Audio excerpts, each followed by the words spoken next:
All right, we're back.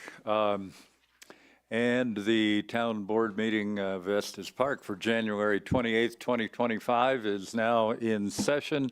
Anyone who'd like to stand and recite the Pledge of Allegiance may do so. I pledge allegiance to the flag of the United States of America and to the republic for which it stands, one nation, under God, indivisible, with liberty and justice for all. We'll move to the agenda approval.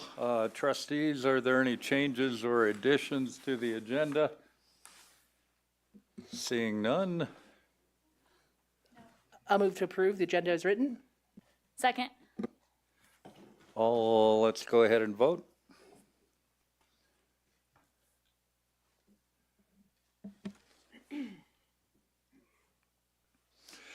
The agenda as written passes unanimously. This is the moment for public comment for items not on the agenda. Any public comments on quasi-judicial items must be reserved for the appropriate public hearing. Does any member of the public request to speak on a non-agenda item? Come forth. You'll have 3 minutes. You need to please provide your name. And you're off and running, and I'll keep track. Press the little button and it'll turn on green. Breaker. When you have 2 minutes left, I'll tell you that. Okay. I'm Tom Kaczynski of 610 Devon Drive here in Estes Park, and I'm wearing a brand new shirt I got downtown the other day. Let's see, I got caught up by my new shirt. My wife and I have been members of Estes Park. We moved here 7 years ago, so I think this is our 7th year. And, you know, honestly, if you would have told me 7 years ago that I'd be down at a town board meeting at this time of night, I thought, no, because the town is good. But then when I've, over these last 3-4 years, when I've got involved with all the rezoning and annexation and everything, I got involved with this Preserve Estes Park group that I'm sure everybody knows about, and how we're we have a few things that a ballot initiative that we're getting signatures for. But in the last couple of weeks, I've been down in front of the post office collecting signatures, and a lot of people are, when you tell them, the rough version of what you're doing, they'll say, yeah, I'll sign. But then, I'll stay there and talk for them for 15 or 20 minutes about how long they lived here, 34 years, 8 years, 5 years. Oh, I got you beat, And then you just give a general conversation about zoning, housing, hospitals, fire board. And of the 15 people that signed the petition for Preserve Estes Park, those 15 people, they're pretty ticked off. And it's not even tick season. But a lot of people, they said, yeah, I'll sign. What are they trying to do now? What about this? And housing. Well, they can't even fill the place up on, I guess it's the Prospector Apartments, the three stories. Says they can't even fill those. But on behalf of the 15 people that signed my petition Monday, those 15 people are pretty ticked off. And I see the superintendent of the park is here, and I don't see them adding any more parking spaces up in the Bear Lake parking lot. I'm sure they'd like the revenue or the park and ride. I'm sure they'd like to add that for the revenue, but they can only accommodate so many. So, like I say, on behalf of those 15 people especially, thanks for signing the petition. You know who you are out there. And yeah, they're ticked off. Thanks. Thank you. Other public comment for items not on the agenda?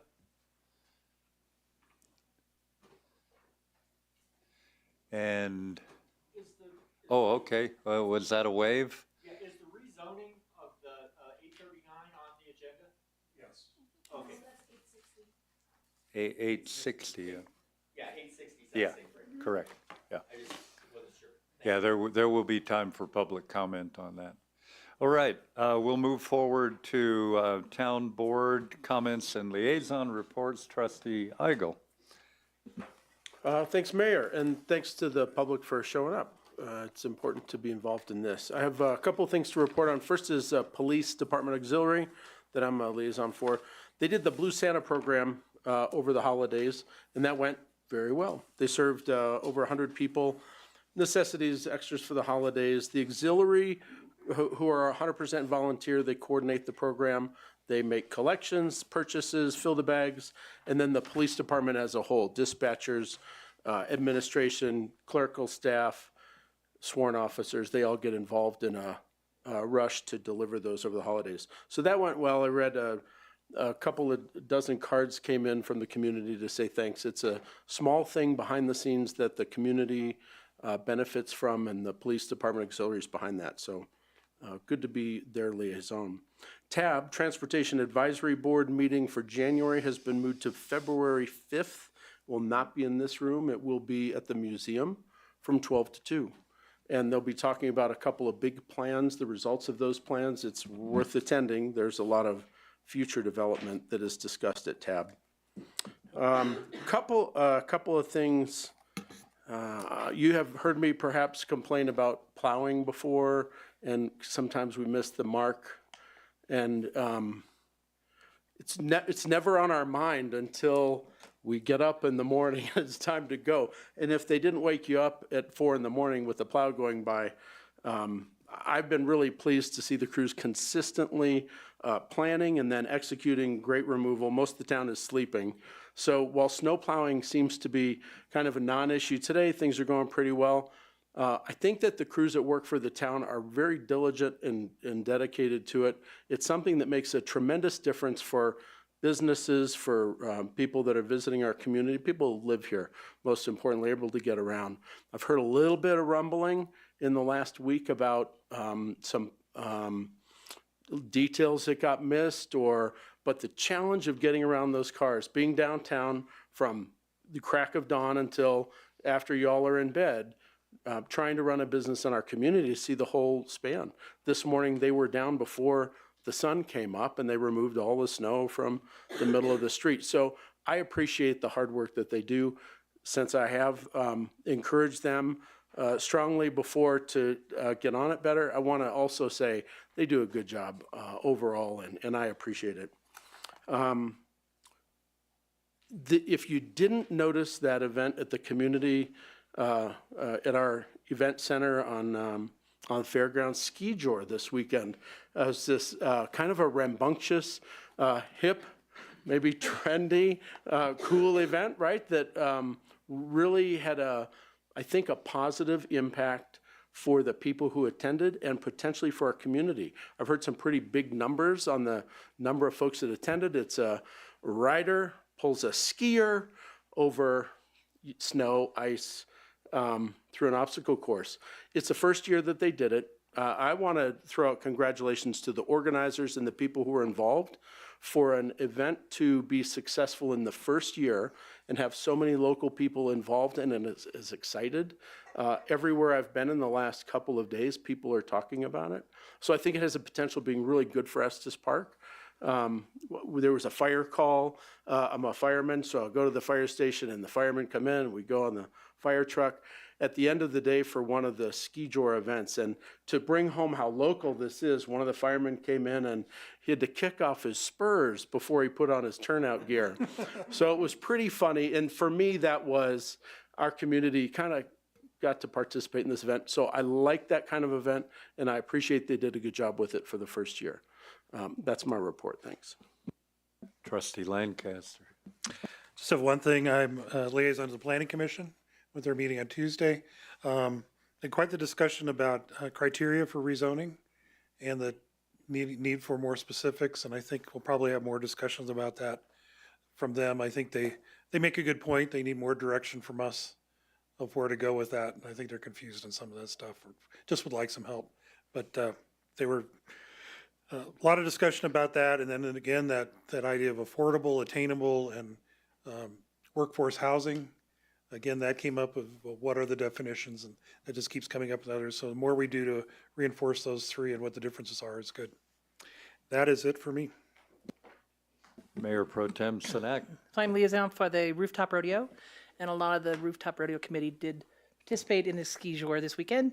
It was a lot of fun. If you didn't go, Saturday was quite blizzardy. I did not go on Saturday. Sunday was beautiful. But it is a great event, and if you didn't go this year or next year, it's a lot of fun.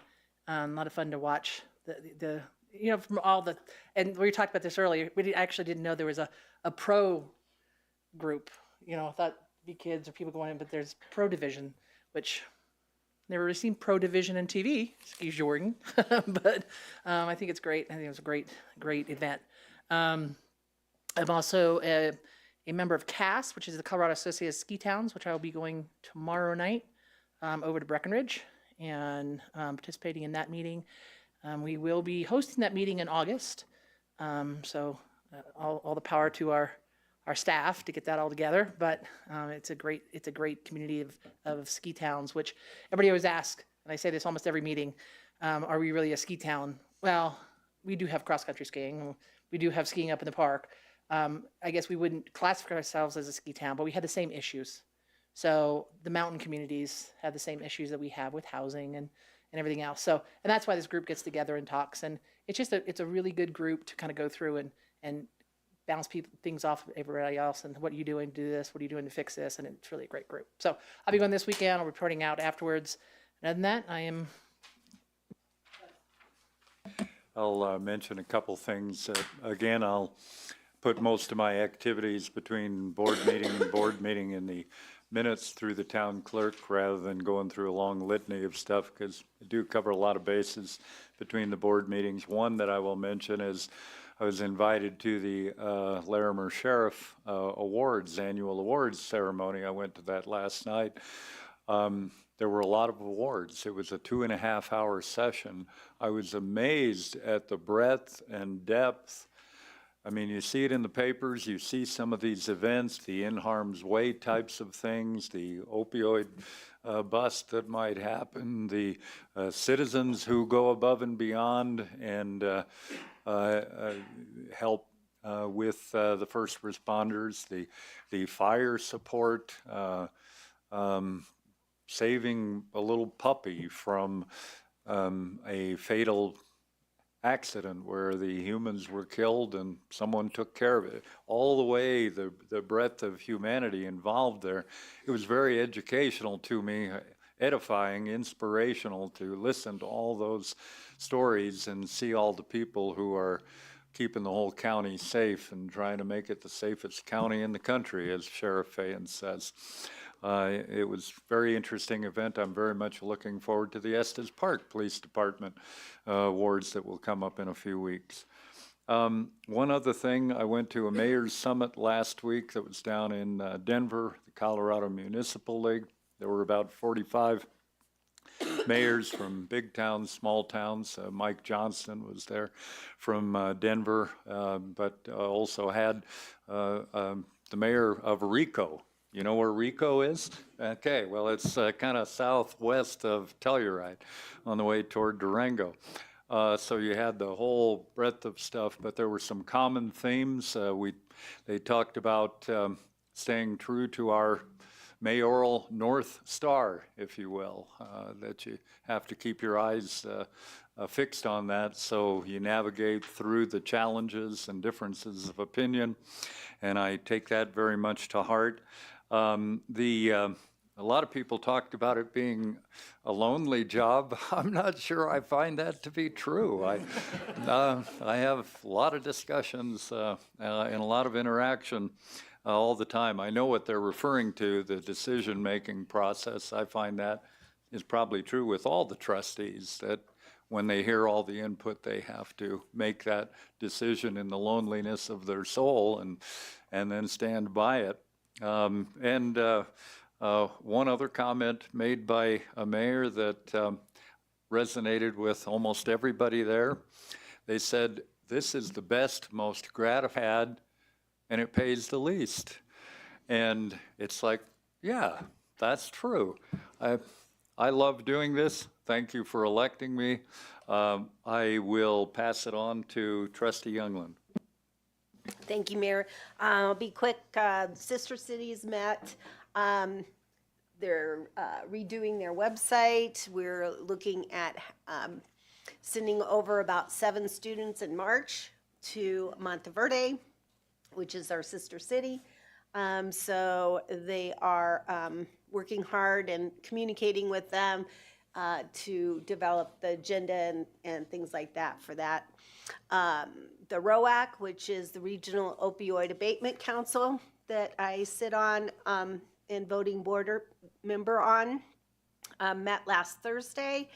And we are just starting the new cycle for distributing. I think we have about 2.8 million for this year. Exciting new round of money. So we'll get presentations throughout the next few months, and we have different categories that we have to admit, submit to the state, and it's all laid out as far as where we can spend the money, what category, like harm reduction, things like that. So there's a great website. I encourage anybody and everybody to go and look at that. You can sit in on our board meetings. They're also on Zoom, so I encourage that because it's just a great.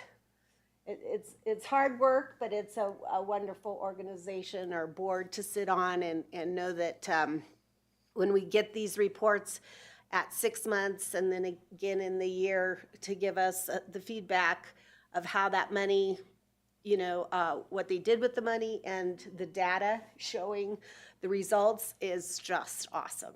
So there's a lot of good work being done within the county, and I encourage everybody to go to the website and take a look and get more familiar with the ROAC is what we call it, the Regional Opioid Abatement Council for Larimer County. And that's it. Thank you, Trustee Hazelton.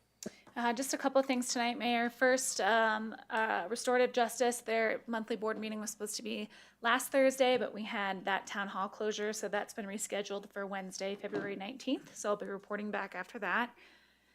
Visit Estes Park met last Thursday as well. A number of different topics discussed, and I'll just touch on a couple of them. One is a new tool that Visit Estes Park is using that's called Placer AI. It's a really creepy but cool tool that basically gives us a lot more data about folks who are coming into the community that can be done through kind of geo-bounding. So a lot of the times in the past when we've had, full community days for parades or things like that, we're kind of giving our best shot at how many people might have come into town or what sales tax numbers may look like. Did they spend the night? This data could help us geofence in people who came for the parade, and you can see where they came from, how long they stayed, where all that kind of stuff. And it's all because of our handy dandy cell phones that we carry around. So really interesting stuff. I would encourage folks, if you have any interest, Visit Estes Park posts their presentation slides on their website after meetings, so you can see the slides about this in particular, or I would be happy to send that to you. I won't go into it, like I said, in full detail, but really, really good data about our visitor base and what's happening in real time in our community, which is great. They are going to be hosting, Visit Estes Park is going to be hosting a community roundtable on Tuesday, February 11th. That'll be from 11 a.m. to 1 p.m. at the community center. They're going to talk about some ways that the local businesses and community members can get involved with upcoming events and programs through Visit Estes Park, so I hope folks will attend. And most importantly, getting down to the wire here on the new permanent CEO position. There are 2 finalists who will be here on Thursday, as in this Thursday, and those final interviews and presentations will be streamed on Zoom. There's also a meet and greet option in person after their respective presentations, and then the search committee that was assembled to assist with this, we'll be having a discussion that's also going to be live streamed. So that information is on the Visit Estes Park website.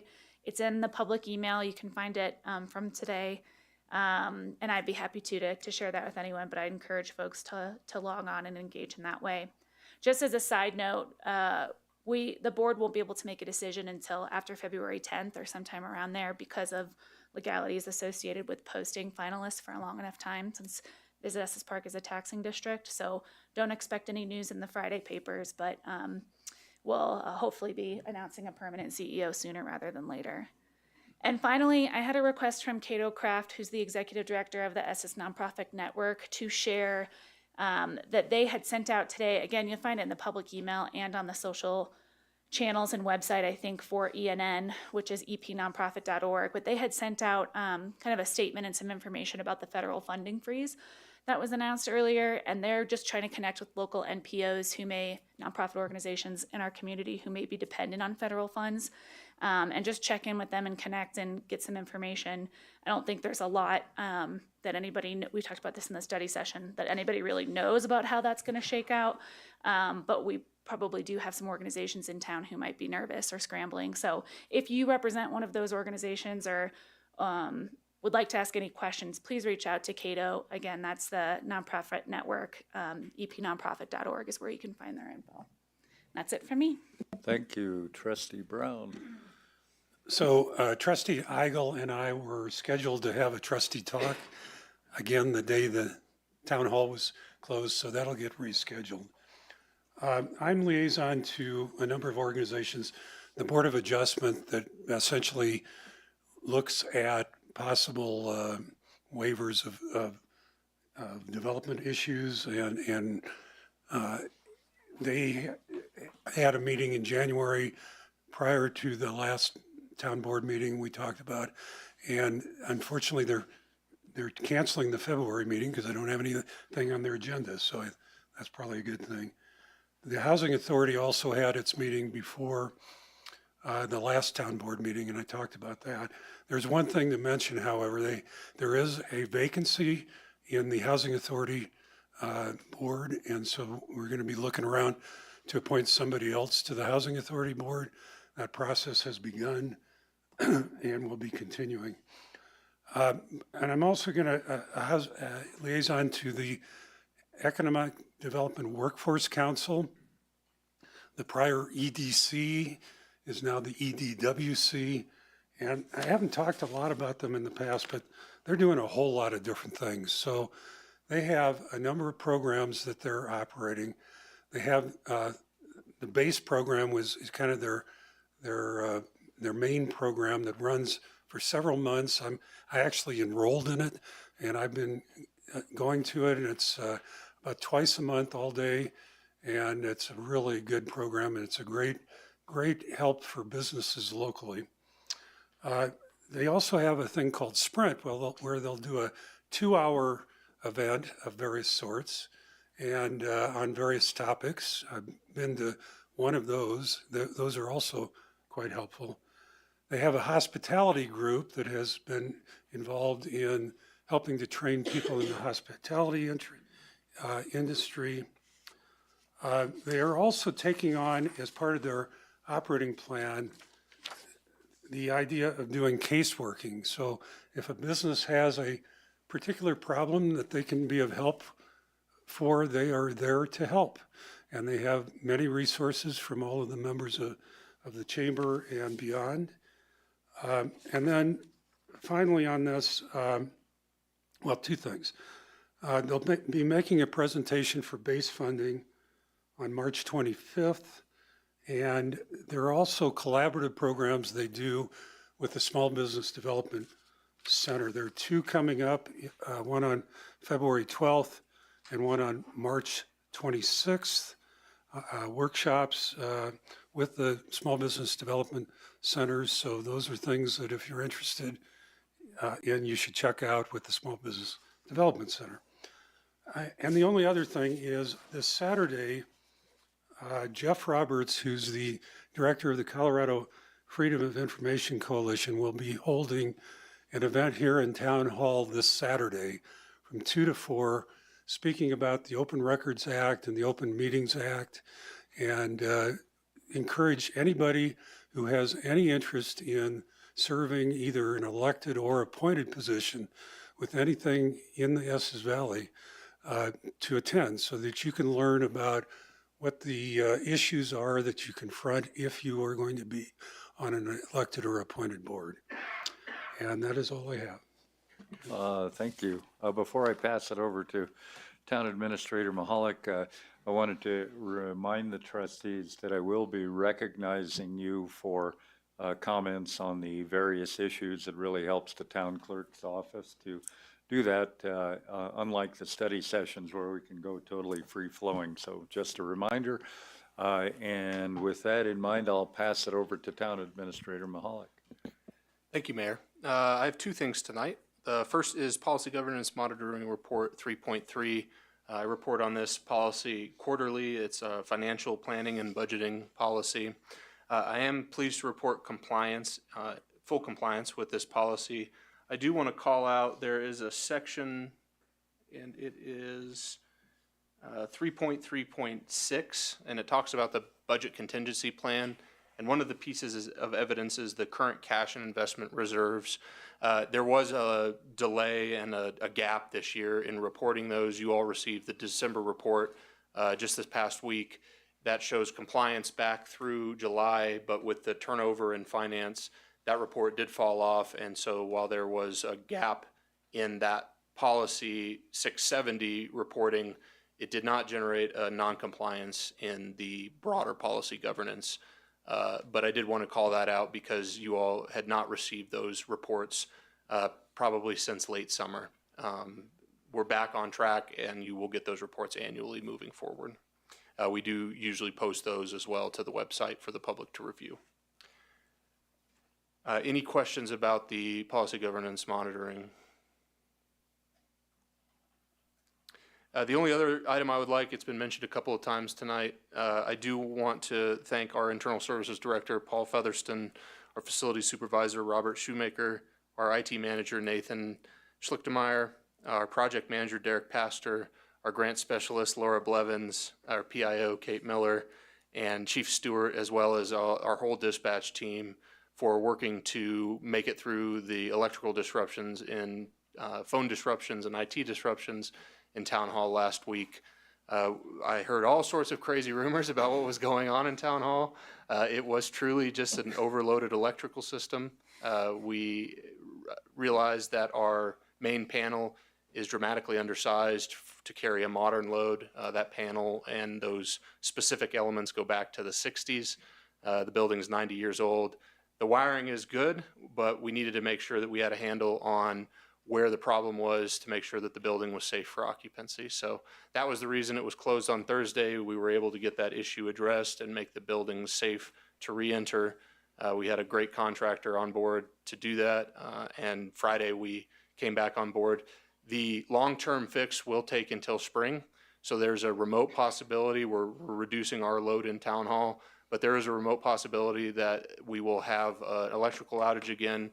Fortunately, because we know what's going on now, if it does happen again, we should be able to respond more quickly and it won't necessitate a closure of Town Hall. But that risk is still out there, even though the building is currently safe to occupy. Happy to answer any questions that the board has about that as well. Trustee Brown, you have your light on. I don't think it's for that. Any others? Seeing none, let's move on to the consent agenda. I'll read the consent agenda for the record in full. Item 1, bills, and the link is in the agenda. Item 2, town board meeting and study session minutes dated January 14th, 2025. Item 3, Estes Park Planning Commission minutes dated November 19th, 2024, acknowledgement only. Item 4, Resolution 825, contract with Everest Mechanical Estes Park LLC for on-call plumbing services in 2025. Item 5, appointment of Ruben Bergston to the Platte River Power Authority Board of Directors for a 3-year term commencing January 1st, 2025 and expiring December 31st, 2027. And item 6, acceptance of the town administrator policy governance monitoring report. Does any member of the public, including the trustees, request to have an item removed from the consent agenda? In that case, I'll take a motion. Mayor, I move that we approve the consent agenda. Second. Any other comments? No, let's go ahead and vote.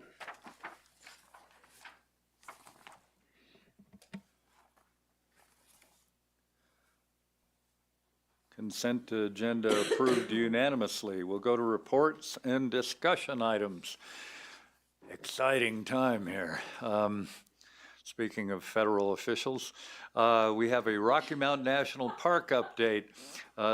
You don't have to answer for other federal officials. Superintendent Gary Ingram and Public Affairs Officer Kyle Patterson, and I see a third too, who will probably be introduced to us. So take it away. All right, well, I need a short man's mic right here. Can you guys hear me okay? Yes. Well, I want to start off and introduce my counterparts here. And in doing so, we're going to be giving you an overall update, but I want to thank you all very much, Mayor Pro Tem and the other trustees to have us today. So to my right is Kyle Patterson, and with a show of hands, who here doesn't know Kyle? I'm just wondering. She is a right hand to me, and I think to this community, as she sort of represents us all as we go forward. And I can tell you how blessed I've been in the last year, a little over a year, that I've been here to have her as a counterpart and counsel as we go forward. I have to apologize to her because not only in her busy capacity as a management assistant PIO, she's also taken on the duties as a fee manager as one of our folks, John Hannon, who's presented before this board before, has retired. Also to the right is this poor gentleman here, Caleb Waters. He was the chief of facilities for Rocky Mountain National Park, and I think I spoke to you guys about this about a year ago, and I came here with priorities, and those priorities were fire, housing, and then our timed entry that we were working on at the time, and just finalizing that. And in that process, I asked all the division chiefs to work on these priorities. Caleb showed just unbelievable response and put together a housing plan that we'll talk a little bit about, but his response and his team's response was monumental, and we were able to get it through our investment review board all the way through the Washington office fairly quickly. So he is now not only the facility manager / deputy superintendent. Right now his key role is deputy superintendent, and some of his team are working as the chief of facilities. But that's Caleb Waters. But I apologize to both of them, because you know those folks that do a really good job, right? You can go to them constantly. What happens usually, right? You go to them regularly. So that's what's happened here. So with that being said, I think do I hit this slide? Does it come on here? There we go. So I am Gary Ingram. I am the superintendent of Rocky Mountain National Park. I've met some of you, not all of you. I've spoken to some of you a little more than others. I've been here just, I guess, about a year and a half now. And when I came here, and I've worked at 7 different national parks, but on top of that, probably a dozen or more parks that I've been sent to work on different issues. I've worked with spectacular communities coming in, and I've been blessed that way too, right? As you come in here and you interface with folks, to include the Jimmy Carter National Historic Site. I'm just going to do a special shout out to my friends in Plains and the memories that I have there just with President Carter's passing. But I can tell you, when I arrived here, the community, the personalities in the community that have made friends with me, have welcomed us here, has been overwhelming. And I think it says a lot about your community, how everybody comes together, and how special this place is. And Rocky, there's nothing like it. I do have one request from my wife, that she's very thankful and asked you to leave the Christmas lights on, because we'll come down here in the evenings, and it's like a Hallmark, movie. I feel like I'm on a movie set, and we walk up and down the streets, and it's fantastic. With you and the mayor agreeing on that. So I just want to say thank you for her on that. And I guess I pushed this button here. So tonight, I brought Kyle and Caleb over. I'm going to talk a little bit about the fuels mitigation and the fire plans that we have going and what I've been doing in that aspect. We'll talk a little bit about timed entry and then the way the transponders that we have, and Kyle will be able to talk about that. But it's gonna be very heavy with Caleb talking today because he knows the projects that we've been working on and the projects that the national park has been working on for a number of years, and it's a lot. But he is a one-man show when it comes to being able to talk about all these things. So no stress, no pressure. He wore a tie. I feel underdressed, and I apologize as we go forward. So that's what we're going to be talking about. So fire mitigation. You guys have all hiked around the park and have seen the thousands, depending on where you go, the thousands of piles that we have all around the park. They've been actively burning them. Our fire team has done a terrific job in burning those piles. What blows me away, and I'm a Sierra Nevada guy originally, fought fire out there, and I can tell you, I can't believe how dry it is here, okay? I've made comment throughout I think January, would you call it dry lip January or something? But my lips are falling off, so I apologize for that also. You cannot put enough chapstick on your face. But they burn these piles with lots of snow on them. And in California, we would have to put tarps over our piles and then light them to keep some of it dry. Here's not the case, so we're burning these piles with lots of snow on them. The photographs that you see that are up on the screen right now, that is our broadcast burning. And that was a nice thing that I'm proud of the team bringing back. It's been a number of years since the park has actually done broadcast burning, but that is a part of the recipe for success and fire mitigation in and around our park. This area that we're burning in there is near headquarters, Beaver Meadows entrance station, and it was a very successful burn.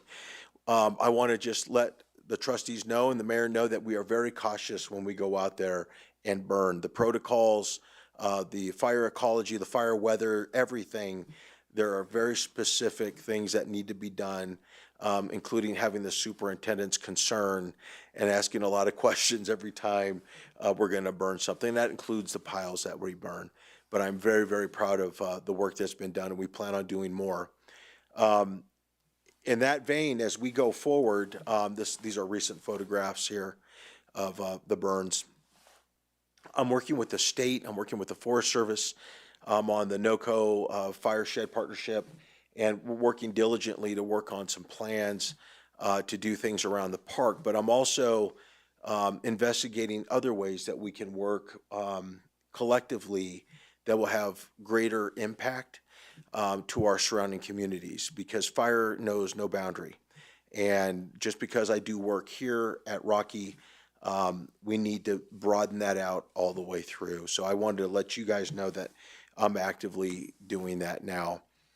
As you can see here, you go back to the big fires that you guys had before I was here. Those acreages that you see obviously aren't what the full scope of that fire was, but those were the impacts that we had at the park. We were very, very fortunate, as many of you know, that fire could have swept further east during that time. I think some of the work that was done by the Park Service, some of our captains with the Rocky Hot Shots that we have here are amazing. And there was decisions being made then, and some of the work that they had done to mitigate that fire had huge benefits for that. As we go further, the East Troublesome fire did impact the park and many, many assets that we have here. And I think this is the point where I turn that over to you guys with fire recovery. All right, thank you. Good evening, Mayor, trustees. So as Gary said, I'm Caleb Waters. I'm currently the Deputy Superintendent here at Rocky Mountain National Park. And so I'm going to talk a little bit about fire recovery. Of course, the pictures show we had quite a bit of infrastructure burned that we're trying to go back and put into place. But also, we have to monitor our plant species, monitor for invasives, and monitor the habitat that could be lost there as well. So of our 350 miles of trails, just short of 40 miles of trails burned, and the vast majority of those have been reopened. There we go. So aside from our physical infrastructure, which I'll talk about in a second, we have been really active in terms of monitoring and going in to deal with invasive species all throughout the East Troublesome and Cameron Peak burns. We have backcountry veg crews that go out and monitor and reseed, like they've been doing with limber pines and willows in the wetland areas as well. There's good concern about the wood frogs in the Comanche Valley, but luckily we've monitored and they're still there, so they survived the burn. And as would be expected, immediately after the fire, the fish populations, the numbers were decreasing significantly, but then they've started back on an upward trajectory in most locations, but not all. So fire is a natural process. If we can let it recover naturally, we do. We don't go in there and mess with it. And you can see the changes over the years over there. This is outside of Comanche Valley, the visitor center there, the Tonahuja Spur Trail. And if any of you have hiked the Green Mountain Trail in the past few summers, the wildflowers have been amazing. So natural processes, we want them to occur when we can allow it. We only kind of intercede if it burns so hot that it would take a very long time for those natural processes to recover. Physical infrastructure, so the Grand Lake Entrance Station burned completely, and we will have it open this summer for operations. Our staff's been out working out of temporary trailers until then. Likewise, CRD housing, the entire Green Mountain housing area burned, and we're working right now to replace it. We have some great contractors working over there. They've been working all winter to get our new housing into place. These are pictures of the interior of the new housing over there in the CRD. The same contractors that did this work did a bunch of housing work up at Yellowstone, so they're familiar with working where it's cold, working with the National Park Service, and these were all modular constructions at the plant in Minnesota, and they were trucked out. Now, jumping away from fire for a minute, talking about East Side housing. So housing is a big issue for our whole community, and it's no different for the park. We recently completed a housing needs assessment, which was a requirement by the National Park Service under the last director that we get this completed so that we can have a picture over the entire National Park Service or what the housing needs really are throughout the service. And no surprise, there's quite a few needs here at Rocky Mountain National Park for additional housing for both permanent and seasonal employees. We don't have enough housing to house all of our seasonals. Certainly, we don't get close to housing most of our permanent employees as well. So through that process, we worked through and got approval from our Washington office for $70 million worth of housing projects. So this is both building new housing, this is demolishing old antiquated housing we have and replacing it with new, and rehabilitating housing that we currently have in stock. So we don't have the money in hand yet, but we have approval to receive money, whether it be through the federal government or through nonprofits. Any way we can get money, we have approval to make those investments now from the Washington office. And we have ongoing construction for over $5 million worth of housing projects in the park right now. So this includes things like building new duplexes, as well as rehabilitating housing that we already have in the park. And this doesn't even include the investments we've been making in water systems, like in Moraine Park, which supplies our housing area. And with that, I think Kyle is up to talk transponders for a minute. Thank you, Caleb. So I get to talk about the. Can I ask just one question about the housing? 70 million, how many units does that lead to? How much population is it? So that takes all of our poor condition housing. So we have 32 units in poor condition. So that takes all those units into good condition.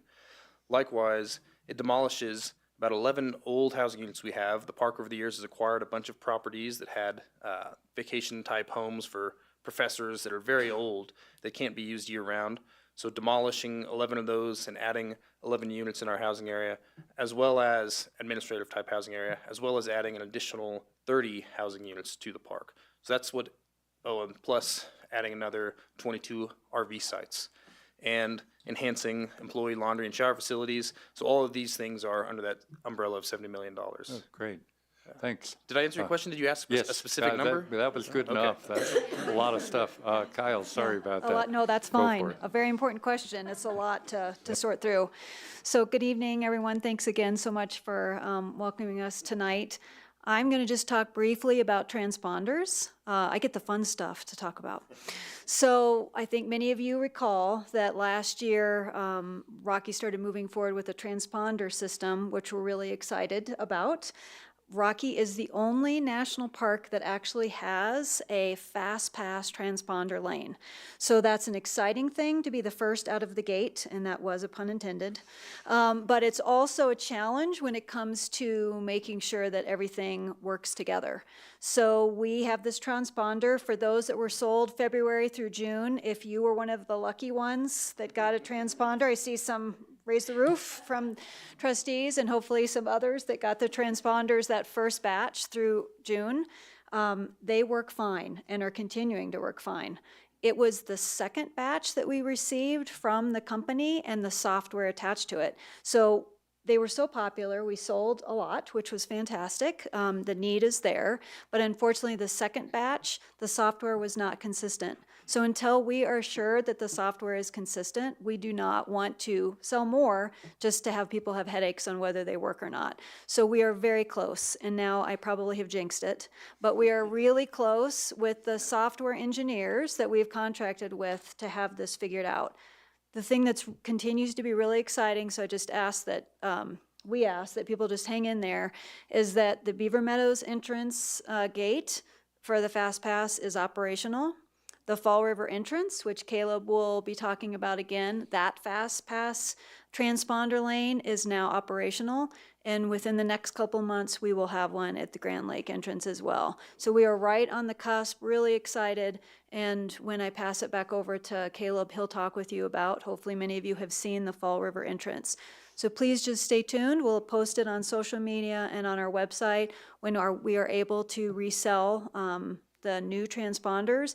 And then also we realized that for those who were successful at purchasing transponders February through June, your renewal is coming up. So we're also going to be working with people as we renew this first batch, given some of the challenges we had. So that will all be part of the information as well. We'll be basically waiving the renewal fee for this coming year. So, but we'll still need to match your pass with the transponder. Happy to answer questions on that when we complete our presentation as well. Okay, I'm back. So the Fall River Entrance Construction Project, it started in 2022, so we're calling it substantially complete. There are still some minor little things that have to be done, but for the vast majority of it is complete, including totally doing water and wastewater systems, as well as building these new buildings. And I'm sure most of y'all probably went through the old ones, which were basically like a Home Depot tough shed that was out there as our entrance station and our entrance station office. So this has been a great upgrade that a lot of people in the park have worked hard on, and we're excited to have it done and hopefully have a ribbon cutting this coming spring. No, they serve they lasted 50 years, so they did a great job while they were there. So this next project, Marine Park Campground, I think y'all are all familiar with it. It's been going on the last 2 summers, and the essence of the project is we have this generational opportunity to improve this campground. There's also heavy investments in our our water treatment plant that serves most of the park, as well as slip lining sewer systems, undergrounding electrical systems, upgrading our water distribution tanks, rehabilitating all this infrastructure that's from the 60s. So that was huge, along with, of course, improving visitor accessibility, adding electric to a lot of the sites out there as well. So here's another picture of kind of some of the site work improvements that have happened. And the National Park Service, we are making every effort to get the campground open for this coming summer with the contractor. Like we've said in press releases, the contractor, their field execution has not met their proposed schedule. And so we're working with them through all the means at our disposal to get the campground finished. The whole project will not be finished this summer, but to get the campground finished and ready for visitor use this summer. And I think with that, I don't know, Gary, if you want to speak to this one? Thank you. The last slide here, shut out, I don't know, I haven't looked behind me, but there may be board members somewhere in there. But a big thank you to our partner, RMC. Again, I've started 2 French groups in the past. They're critical to how we operate and what we can get done here. You know, we were going through a list, and I had this book. These are what you see before you is just a pinch of all the work that they do in supporting the work that we do. So it's just really important to look at that list. You probably have family members, or maybe one of you have engaged in one of these or have seen us, what we do. So I cannot thank them enough. You guys know them. They're in our community, and we couldn't do it without them. So a big thanks out to them. With that being said, I think we're going to go to questions. And you guys can come back up here with me and we can answer any questions that you may have. When the transponders, when the fast path is back working, will you be able to, well, I'm not sure that the two are related, but will there be a time where you'll be able to know what purchased timed entry reservations are not used? I mean, how many are used versus not used? Is that something statistically that will be catchable? Go ahead.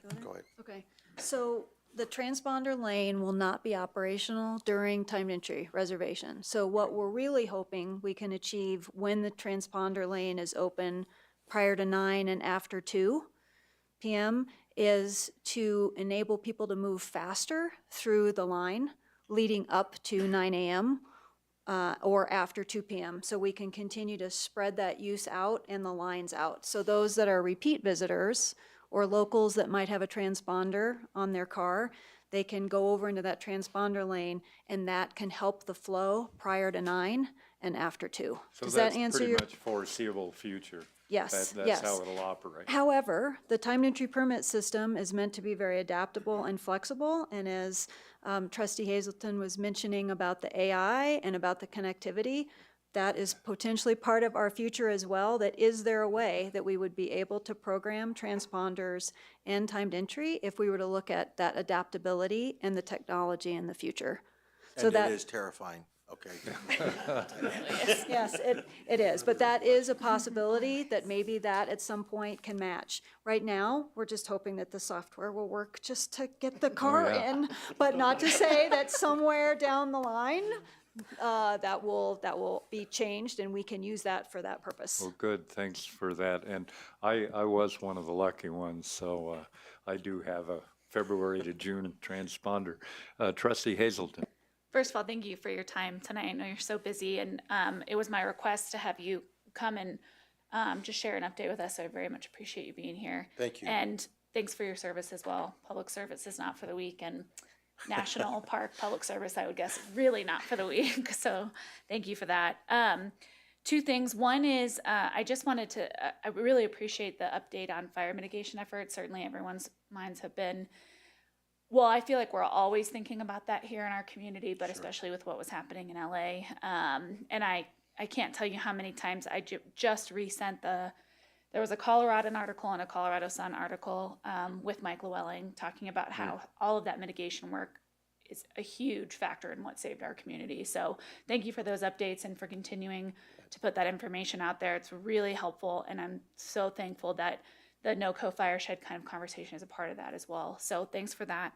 And then my second, this one's an actual question, and I gave Kyle a heads up that this was coming at our Visit Estes Park board meeting last week.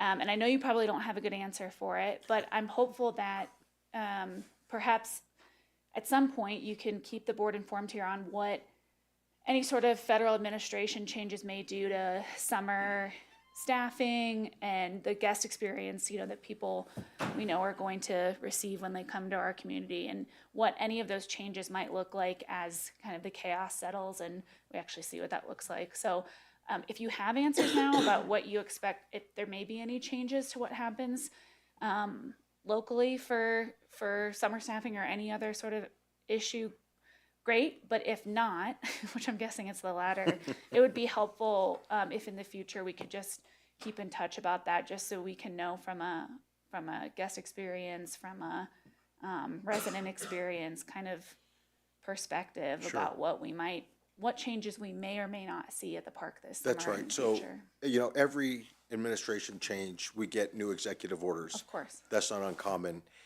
It's going to take a little while, and our leadership in the National Park Service is working with the Department of Interior to work through those issues. and then that gets funneled down to us. So I'm honored that you would care enough to ask the question, so thank you.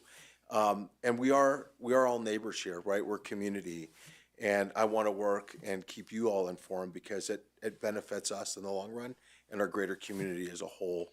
So I promise you that I will get back to you and give you those answers. So thank you. Thanks. Very, very much. I say that for all the employees. Trustee Lancaster.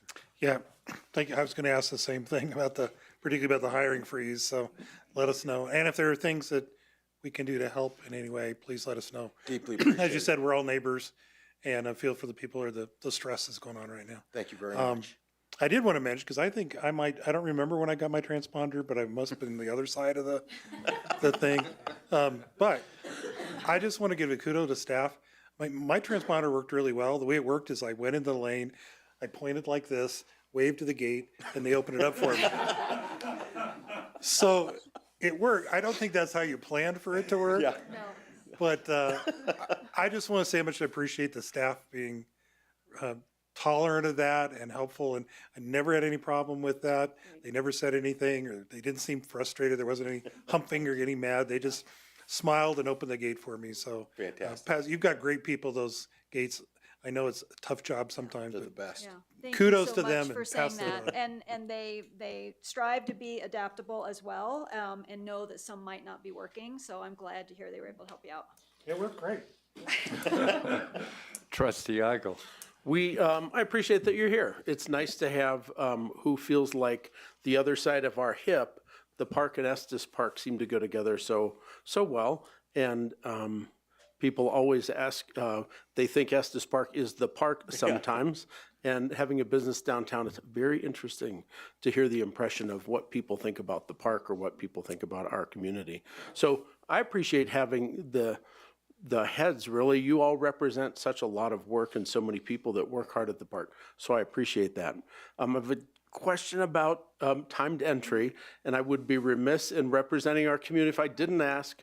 It's not a tough question, but it's almost probably off the top of your head.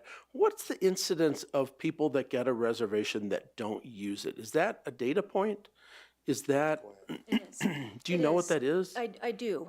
We do, because we do track that in a variety of different ways. And It's almost a trivia. So if we could keep it quiet, I might win this use trivia it as question. a trivia Yeah, question. yeah. So it's roughly a 30% rate of people that don't show book a reservation and then don't come. And so what we do as a result of that is we compensate for that just as you would an airline might or a lodging establishment, and then we are able to provide more the night before. So we actually take that information and then are able to use it for the night before release, which we have heard from visitors and hopefully community members as well, that night before release is very helpful, because then that truly, the people that are booking the night before versus the month before are usually the ones that are going to arrive during their time. We do want to put one small caveat that when we're looking at the no-show rates, we're looking at vehicle numbers on the Bear Lake Road corridor. So we're also realizing that some people might be using a timed entry plus Bear Lake Road corridor, and maybe on that particular day, they decide to go up Old Fall River Road rather than use their Bear Lake Road pass. So however, when we first started looking at this will be our 6th year, we're continuing to look at this data and adjust accordingly, but it's been very consistent months. So we thought, well, maybe that's just a June thing, or maybe that's an August, but we're seeing pretty consistent. And so we counteract that by providing more the night before. That being dynamic, timed entry, you may have heard that it was a little unsettling to a lot of people. And it has been a difficult process in the old, if you live here and you can't go to the park. And I think that has evolved a little bit to soften that somewhat. So I appreciate that. I appreciate that being dynamic and you answering that question. I have to say, from a perspective of working with the park through the fire district and through mutual aid training, that seems to have really improved in the last couple of years. Search and rescue. There's a lot of really foundational relationships that are built with those behind the scenes folks that are really helpful. So if you have any influence in that, or if you have, thank you for that. It makes a stronger connection with the groups that serve quietly in the background. And it's nice to know that the park is a partner and to feel valued as a partner to the park. Thank you so much. Yeah, That's thanks very for kind those of you to say. relationships. Yeah. Thank you. Great, and we absolutely understand what what you're relaying about timed entry permit system, and that it does take away oftentimes spontaneity. So we absolutely realize that that's part of the challenge of it. We also appreciate the support of our community and realizing that there are some things that we have to do to kind of achieve some of our goals in the park of enhancing public safety, visitor experiences, resource protection, and then our operational capacity. So we really appreciate being able to have these tough conversations about how This do we was not balance tough, all Kyle, of that. but Well, I know, you're good but I at, mean, yeah, you you're good know. at addressing issues. Yeah. And I think that willingness to have the conversation, acknowledging that you hear there's a concern or working on it, that's all that people need, I think, is that communication. The park, a federal property is just untouchable almost. So that you're here tonight and you're both, you're all three humans, and that you have a sense of humor and you walk downtown and you enjoy this community as much as we enjoy the park. That's very meaningful to know that we can work together in the future. So thank you for that. Thank you. Yeah, thanks. And the photo also, the prescribed fire that we had that that Gary was highlighting for that partnership, Estes Valley Fire Protection District was part of that prescribed fire, as you know. Trustee Brown. Well, I wanted to compliment you too on the shuttle system in Bear Lake Road. I know that's a contractor you hire, but it seems to me it works great. I use it all the time. And my only question was, is there any thought of ever expanding shuttles beyond Bear Lake? Yeah, that's something that the park has talked about. When I first arrived, we asked about what can we do. My first park and where I grew up was Yosemite National Park, and we had a terrific shuttle bus system down there, paid for by the people that stayed in the hotels in Yosemite Valley. Money's getting tighter, right? And it's been over a number of years. So you bring up something that's near and dear to my heart, because we're trying to figure out ways how to keep the bus service at the level that it's at, let alone expand. But we're investigating all those things right now. I've got a bunch of different ideas, many of which I'm not going to share here now because they're half-baked. But we'll come forward and we'll be in touch with you all in your leadership as we go forward. Thank you. Thank you. I'm very happy to have you folks in charge and managing it.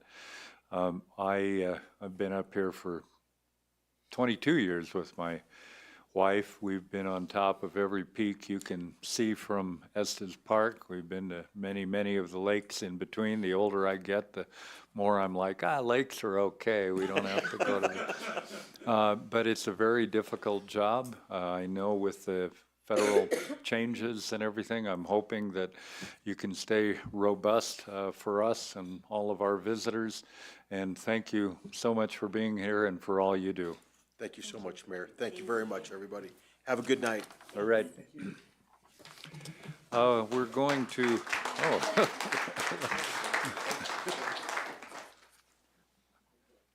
in that respect, I don't mind losing control of the audience, so. We'll move on to Planning Commission items. We only have one tonight, an action item, and so we've got a public hearing here.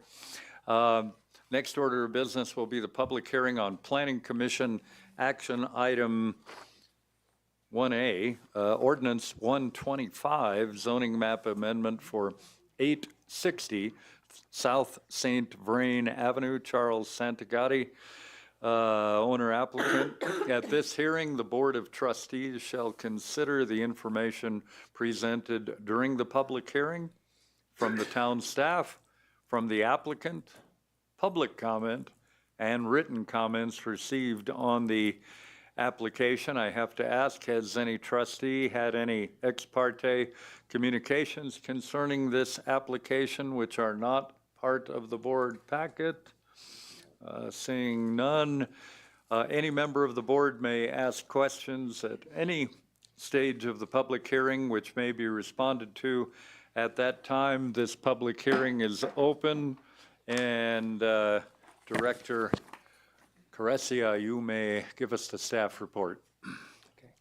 Thank you, Mayor, trustees. I am standing in for Senior Planner Paul Hornbeck, who could not make it tonight. So I'll try to do my best to relay the information to you. So tonight, as Mayor said, we are here for rezoning for 860 South St. Vrain. We are located right there, nestled in between Community Drive and Highway 7, just west of the golf course. South of this parcel there, that is outlined in red, town-owned property, deed restricted to open space. Then wrapping around to the west, we have Highway 7. We have residential across the street, single-family residential. And then wrapping around to the north, we have a single-family home there. Going further out, we do have a mix of residential densities in this area, basically from single-family to apartments. There is some accommodations use to the north, along with commercial further north, but immediately around this area, it's mostly residential. The zoning corresponds to that. The subject property is zoned E. That's a half-acre zoning district. To the west is residential. You have quarter-acre. Multifamily is our piece to the south, but again, that's deed restricted to open space. The golf course to the east, it is zoned commercial, but it is the golf course for us. And then just some photos of the site. And with this photo, just want to note the top photo, existing structure on the site, a house built in 1935. And then the bottom picture just kind of looks to the south, showing the town parcel, that's the open space. So again, looking at the subject property, it's about an acre in size. Again, nestled in between Community Drive, Highway 7, just west of the golf course. Submitted with the rezone application was a conceptual site plan. And as you can see from the plan, Community Drive to the east, Highway 7 to the west, the central driveway through the middle of this about acre parcel. On each side of that driveway, you'll have 5 townhomes, roughly a little over 1,800 square feet, 2 stories for each townhome. Access to Highway 7, that's going to be emergency access only. So all access will be via Community Drive for the residents. And each of the townhomes will have a 2-car garage, 1 guest space. And then surrounding the perimeter of the site, we'll have buffering, landscaping along Highway 7 and Community Drive. A 10-foot landscape buffer that'll be planted with trees, shrubs, ground cover against the north, where you have an existing single-family home. These are the proposed buildings. You have some single units, and then you have some attached townhome units. The height is roughly about 25 feet for each building. And as we know with rezonings, the development code does have 3 criteria that we look at. And these are the 3: change in conditions, consistency with the comprehensive plan, and compatibility with the surrounding area, as well as provision of relevant services and utilities. So the staff report goes through all of these criteria, so I'll just highlight some of it here with this presentation. But in looking at criteria 1, the change in conditions, one of the things the staff report highlights is the comprehensive plan. So that was updated in 2022, and it had a specific impact to this property because the land use changed for this property. In the 96 plan, it was a residential category. In the 22 plan, it is now a mixed use category. So it can be, the vision for this is, a myriad of different uses, not just residential.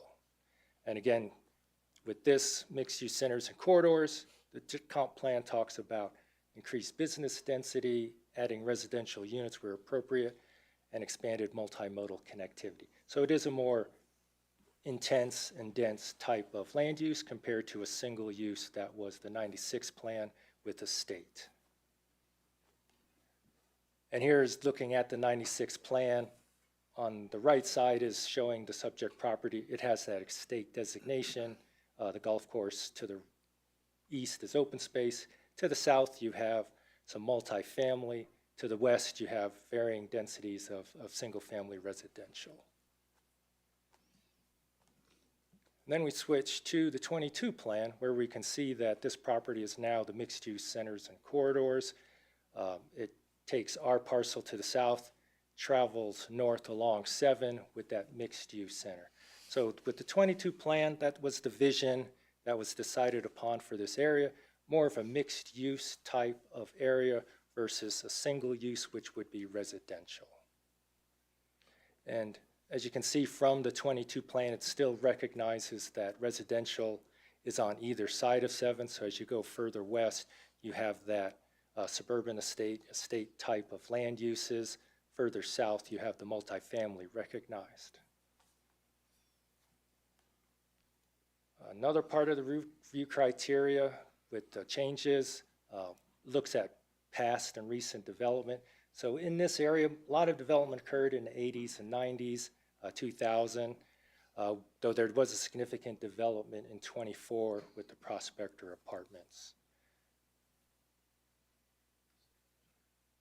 Also, change in housing needs, that's something that I know has been talked about a lot and formally discussed with the housing needs assessment in 23. So staff report does go into it to a lot of detail, so the only thing I'll probably mention is one of the comprehensive plan policies that I pulled out. Specifically talks about infill and redevelopment that provides workforce housing.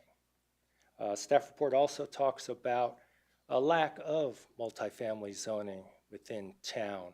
Some of it's since 2000, some of it's been developed. There are a few pieces left. So as time has gone on, our inventory of multifamily zoning has decreased. So also looking at another criteria, so this is number 2 now.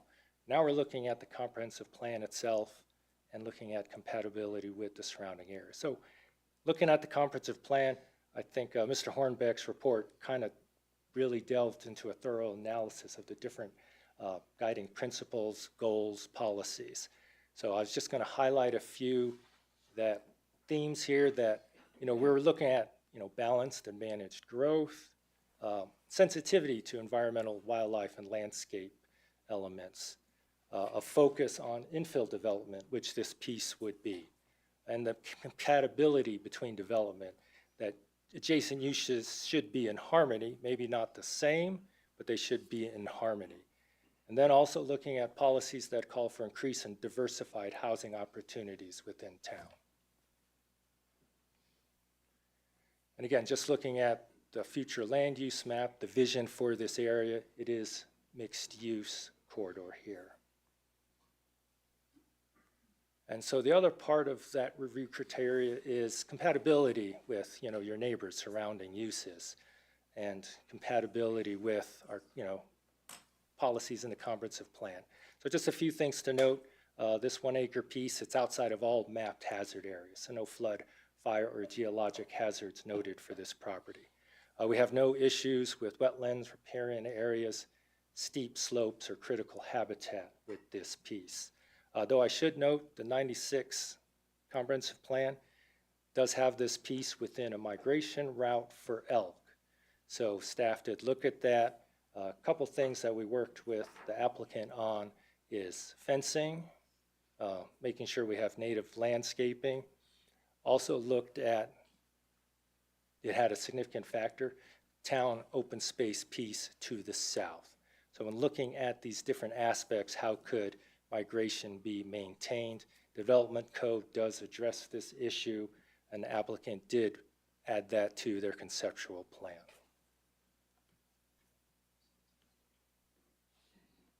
Oh, I should go back and just talk about the area itself. We talked about a mixed residential area. Densities in this area, various different subdivisions or developments, about 2.5 to 18 dwelling units per acre. So this development comes kind of right in the middle at 11. And this map just kind of highlights some of those densities. You have condos, you have apartments, single family across the street in close proximity to this piece. So this area is definitely a mix of different residential densities, different residential types from single family to apartments. And review criteria 3, it's adequacy of public services and utilities. Staff did refer this application to all of our partners. No comments in terms of no opposition and no opposition to serving. So there was capacity to provide service to this property. The application was referred to CDOT, to Public Works for transportation elements. No impacts to our roadways as a result of this project. And again, just to summarize, this 1 acre parcel, it is an infill piece. It does have adequate access to our transportation network as well as our utilities and public services.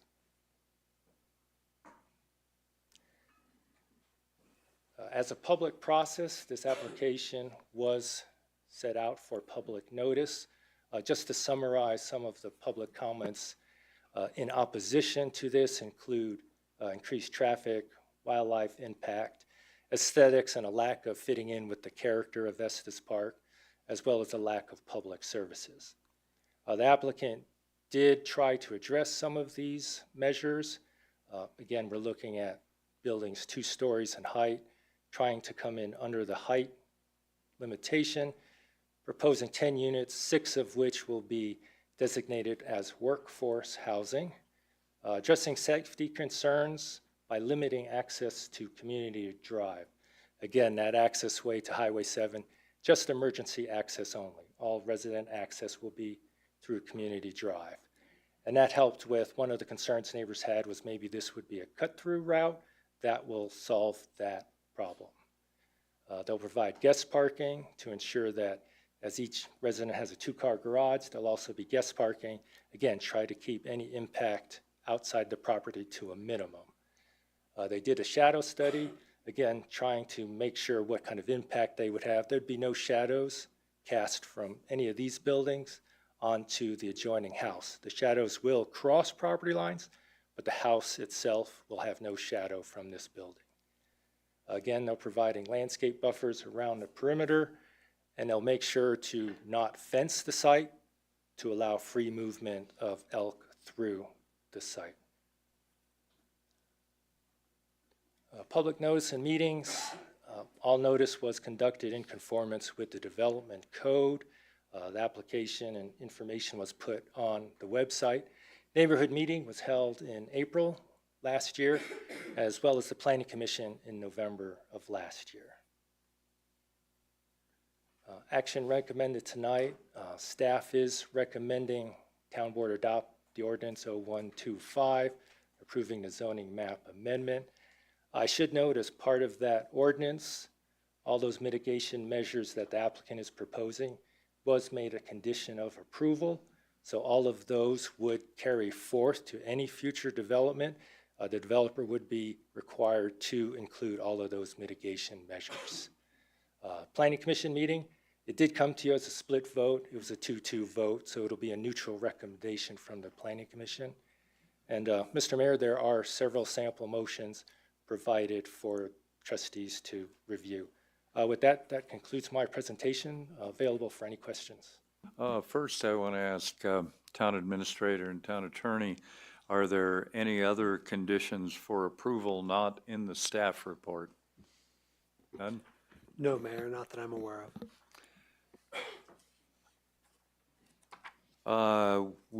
Before we move to questions, I'll allow the applicant to make their presentation.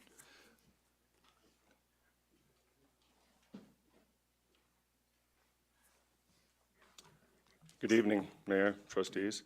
I'm Charles Santagati, also Chuck, and I'm the owner of 860 South St. Vrain, the property in question. Also owner and operator of Glacier Creek Construction. We've been building, and I've had my company for 25 years in Estes. Moved to Estes in 1992. raised two amazing children here. Estes Park is my home. I just want to thank you for considering this proposal. You know, I think some of the questions that are coming up is, you know, as the builder, developer, I'm assuming all the risk to build this. So they've got to be tasteful. They have to be quality built and built to sell at a reasonable price. That's kind of my paramount goal, I suppose. You know, we don't want them to sit on the market. We want them to move. We want them to be accessible, I guess. You know, my track record, I always finish projects. That's important to me. In regards to what these might sell for, you know, I think the 6 that would be deed restricted would be in the low 700s, and maybe the 4 that would not have that would be maybe high 7s, and you know, this is all based on square footage. So depending on the time when we were able to build them and what that might cost, there's so many things that go into, you know, figuring out what those costs are to build. Everything from, you know, architectural, engineering, infrastructure, shared expense of common areas, bringing in utilities, lateral permit taps, sprinkler systems, you know, all the things that are involved. Building's very expensive, and, you know, it's certainly our job to try to build them as cost effective and, you know, to code and all of that stuff.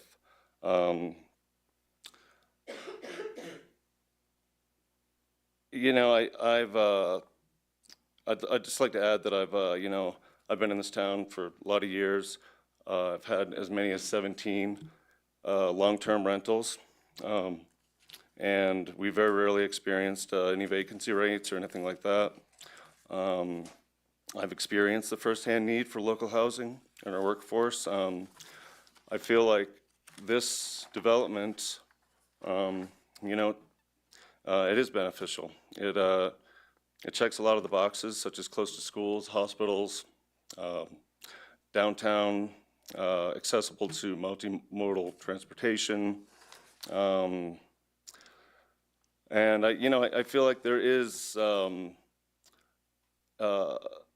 It's in line with many of the surrounding properties as far as there are a fair bit of multi-unit housing in that area. And so I hope you will consider that. And if you have any questions, I'd be happy to answer. Thank you. I'll open it for trustee comments and questions before we get to the public comment session. And you'll also have more time for trustee comments and questions later. So, you want to? Good evening. My name's Steve Lane. I'm Basis Architecture, so with the applicant, I just wanted to add a couple of points that Chuck didn't touch on. And in part, really a little bit of history, right? We go all the way back to pre-2000. Director Korecha mentioned the 96 plan. The 96, you know, rezoning plan was really more about reallocating the valley zoning to what was in place at that time, right? I mean, if there was a multifamily development, it got labeled multifamily. If it was a house on half an acre, it got labeled half an acre. So in that time, there was no, beyond a handful of properties that were zoned multifamily, it wasn't like somebody said, oh, well, here's where all the multifamily will go when we have this big plan. It didn't happen. So only what is already multifamily is what got zoned multifamily. And then there was actually a incentive in the development code, but it never got used. In 17 years, it did not ever get used a single time.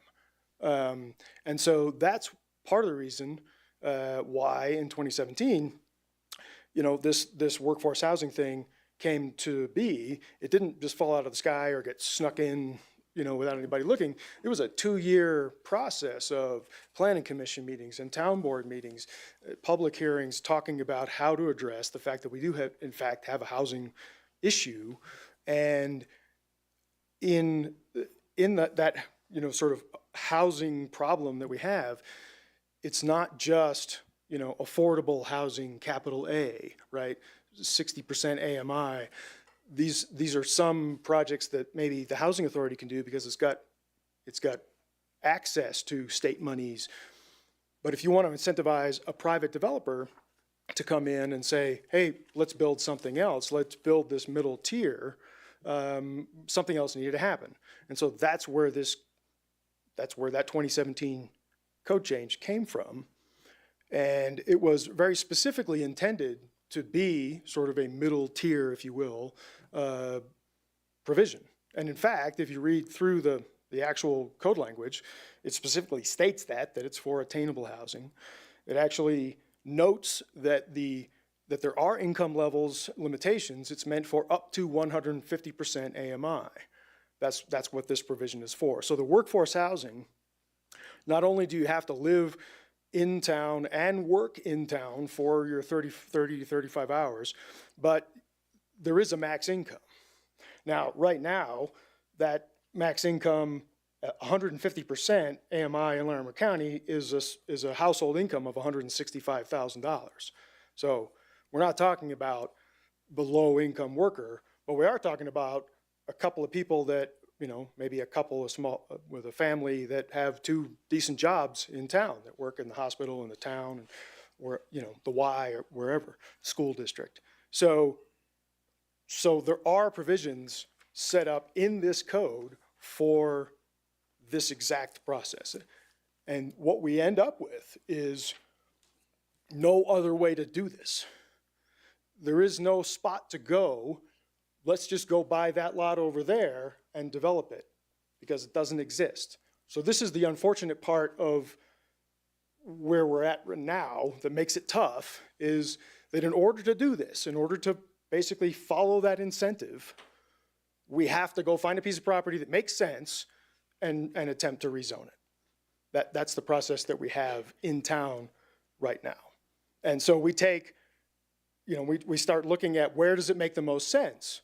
And it makes the most sense in these corridors, along these highways, in places that are already identified as areas that will change over time. And we say this makes the most sense to do this project here because it's highly connected, because it's a walk. It's a 1.5 miles to town hall. It's less than 1 mile to both the high school and the hospital. So these are the kinds of spots that you want this sort of thing to happen in because it makes the most sense. And if we're going to follow the incentives that are put out there, this is right in line with what is being asked out of that 2017. So I just wanted to throw some background at you. Appreciate the time. Thanks. Trustees, any questions before I open it for public comment? I have a couple questions. I don't think they're for you, probably. They're probably more for Steve. Do you have any history about how this property south of it, and it may not be particularly relevant, but how this property south of it became deed restricted open space? Anyone know?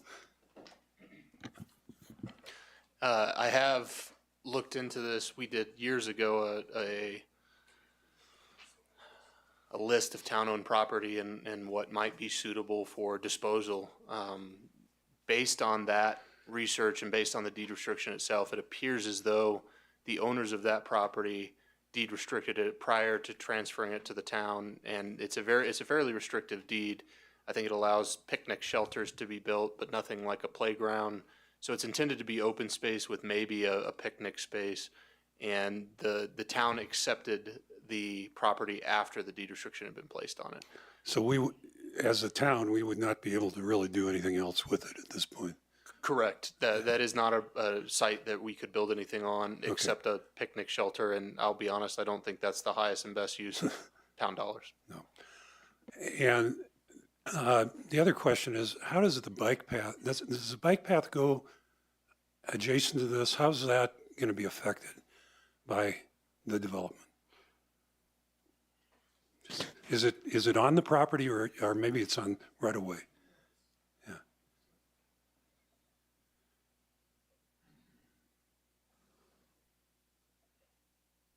Mayor, trustees, there is a path on the east side of each road existing. So any disturbance will just be repaired, but there will be access. Is that part of the area that though we were talking about putting trees and shrubs, or is that, no? Mayor, trustees, It's further east. This area further west, here, if, Trustee Brown, please let me know if I'm not answering your question, but surrounding the perimeter is where they will have open space here and landscaping. Along Highway 7, there's a requirement for a 25-foot minimum width landscape buffer, so they are providing that as well. The trail is, I'm assuming, this item here, and that will remain. So there's a trail and a 25-foot buffer? Correct. So Highway 7. All right, you got it. Very good, thank you. Trustee Igo. Couple of questions, just the logistics of this. In one of the maps, and I think you just answered the question, the town-owned property is zoned residential multifamily, but it will never be used for anything, and the town cannot dispose of it for anything beneficial, or so that use is not going to change ever. That deed restriction carries with that property, so no, that deed restriction is not going anywhere. It's very similar to the Stanley Park deed restriction. It exists in perpetuity on the deed for the property. Okay. And I don't see a compelling reason for the town to dispose of a deed restricted open space property. Okay. Highway 7, what is the barrier? What's the barrier that you described to prevent vehicle traffic? Is it a chain? It seems silly, but that can be, barriers are defeated all the time to allow that traffic to begin. Mayor, trustees, and the applicant may add more. At this state, we've talked about a barrier that was asked for to keep people from turning in and possibly not knowing that they could not go through. So now you have maybe a backup movement into 7. So it was thought that the gate would help with safety. So actual design, we've not seen that yet. That would come, should this be approved, there'd be a development plan required. We would get into more of the details then. Yeah, that's basically it. The fire department specifically asked for something other than a chain, right? That there would be an actual gate there with a Knox box. And so we'll work through with them in terms of the exact details, but they wanted a physical barrier. We talked about, striping striping it red, fire lane only, whatever. But it would be a physical barrier. It would not just be a But it will simple appear to chain. be a driveway as you're passing by, and so someone could pull in, and that will be a pull out, and that's the question: is will it create a disruption? Number one, and which could be even more irritating to a neighbor. Yeah, But I trust that will come. This is a very difficult piece to solve everyone's concerns, right?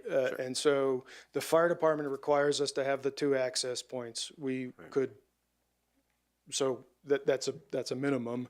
And then to address not allowing a throughway, we talked to the fire department and said, is this something you would accept? They said, yeah, we would like it, but here's how we want it to be. Okay. And so we're trying to, and they want the access, so we have to comply with their desires, obviously. Yeah, to begin you've with. answered my question, thanks. All right. The existing trail and the workforce designation. So is the workforce designation on units, will that just fall to the price of the unit? And that's how you will accomplish that objective of providing, because workforce is such a broad definition, description now. So what I hear is that will be a lower priced unit. Yeah, I would expect, so that would be a lower priced unit in part because it's going to be, it will have that deed restriction on it, right? It'll have 50-year deed restriction. Okay. Okay. Can I make comments on this project, or is it appropriate time to do that, or just continue to ask questions? Okay, are we gonna hear from anyone else? I would like to hear from anyone that's opposing before I make comments on the property too. So are we gonna have another opportunity later, Mayor? Yes, the trustees can make comments or ask questions at any Yeah, I wanna point in wait- the proceedings. Okay, till the other people close, so. comment. Trustee Youngland. I have a couple questions for the director, please. I'm having a hard time seeing the changing conditions. Could you maybe clarify or help me to see that?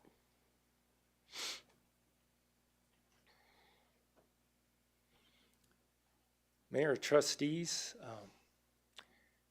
we had a similar conversation at the Planning Commission, as Trustee Lancaster had mentioned. What is a change in conditions? And I expressed to the Planning Commission that the staff, when we look at this criteria, we take a comprehensive view. So we look at not just, some people may look at just a physical change, and I'll get to that, but we looked at the comprehensive plan as a change in conditions. What happened? Just because you adopt a comprehensive plan, maybe that does not affect this property. But that 22 plan did, because it actually changed the land use for this parcel in 22, from the estate to the mixed use. So that's a significant change for this specific property. Other changes in conditions that we looked at, housing also. How is that affecting this parcel? And again, I should note that, you know, a comment was made, well, housing, well, then that could be a change of condition for any parcel in Estes Park. Well, maybe, but there's also two other criteria that we also have to look at. So it's not just one criteria in isolation. So I feel comfortable using housing as a change of condition. How does that affect this parcel? And there are several policies in the comprehensive plan that call for promoting infill development, workforce housing, attainable housing, housing for a diversified housing stock within town. So staff looks at those. Also looking at physical changes and looking at what happened physically in this area surrounding properties. We had a lot of development in the 80s and 90s, those condos and apartments.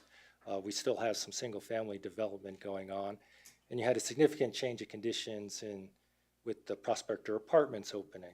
So that is also just a physical change that we've looked at. So I also told the commission that that is staff's view. We take kind of a comprehensive, long-term view, things that maybe happened 20, 30 years ago, not just last year. We look at the comp plan, but that they may look at it differently, and that was reasonable. That's just, I explained how the staff looks at it. So when I answer this question, it's kind of like from our viewpoint, how we view this criteria. What does a change of conditions mean? Okay, thank you. Could you just speak on what would be the current mixed-use center and corridors? Like what kind of, like a business down below, an apartment above, or can you give me some examples of what might that structure be if under the current use, zoning use? Well, in looking at the comprehensive plan, it does talk about vertical mixed use. So you may have, just like you said, shops on the bottom, residents on the top. That's the typical kind of development you see when they talk about vertical mixed use. It's been noted before that one of the problems with the development code, we don't have a mixed use zoning. So there's really no way for this property to meet fully the comprehensive plan requirement for mixed use. But from what the staff looked at in this mixed use corridor for 7, up and down 7, is a mixed use corridor. We're looking 10, 20 years out. It might not be that today, but we're looking into the future. So what would that look like? That could be vertical mixed use, multiple uses within the same building, or it could be horizontal mixed use, you know, coffee shop next to a residence, next to some kind of institutional type use, church, school, whatever. So we have both that horizontal and vertical mixed use, but again, the plan's looking 10, 20 years in the future, kind of what could 7 be in that time period. Okay.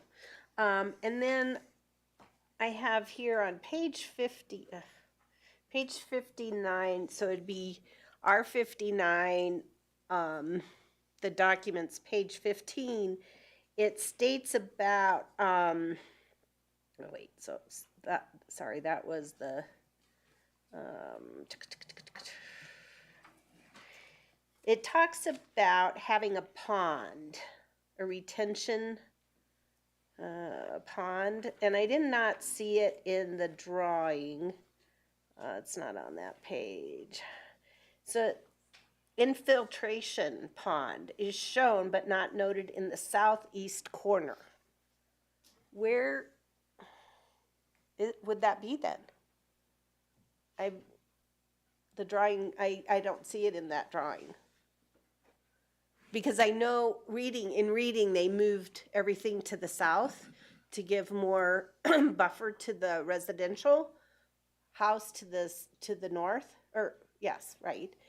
And so is there going to be room for, maybe I don't know what an infiltration pond looks like. Maybe it doesn't take any space. Mayor, trustees, I'll answer general, and then hopefully I can defer to the applicant. I know at this stage, I'm not familiar yet with the final stormwater solution for this site. I know there's been some initial discussions, but maybe I could defer to the applicant if he has anything further to add. Okay.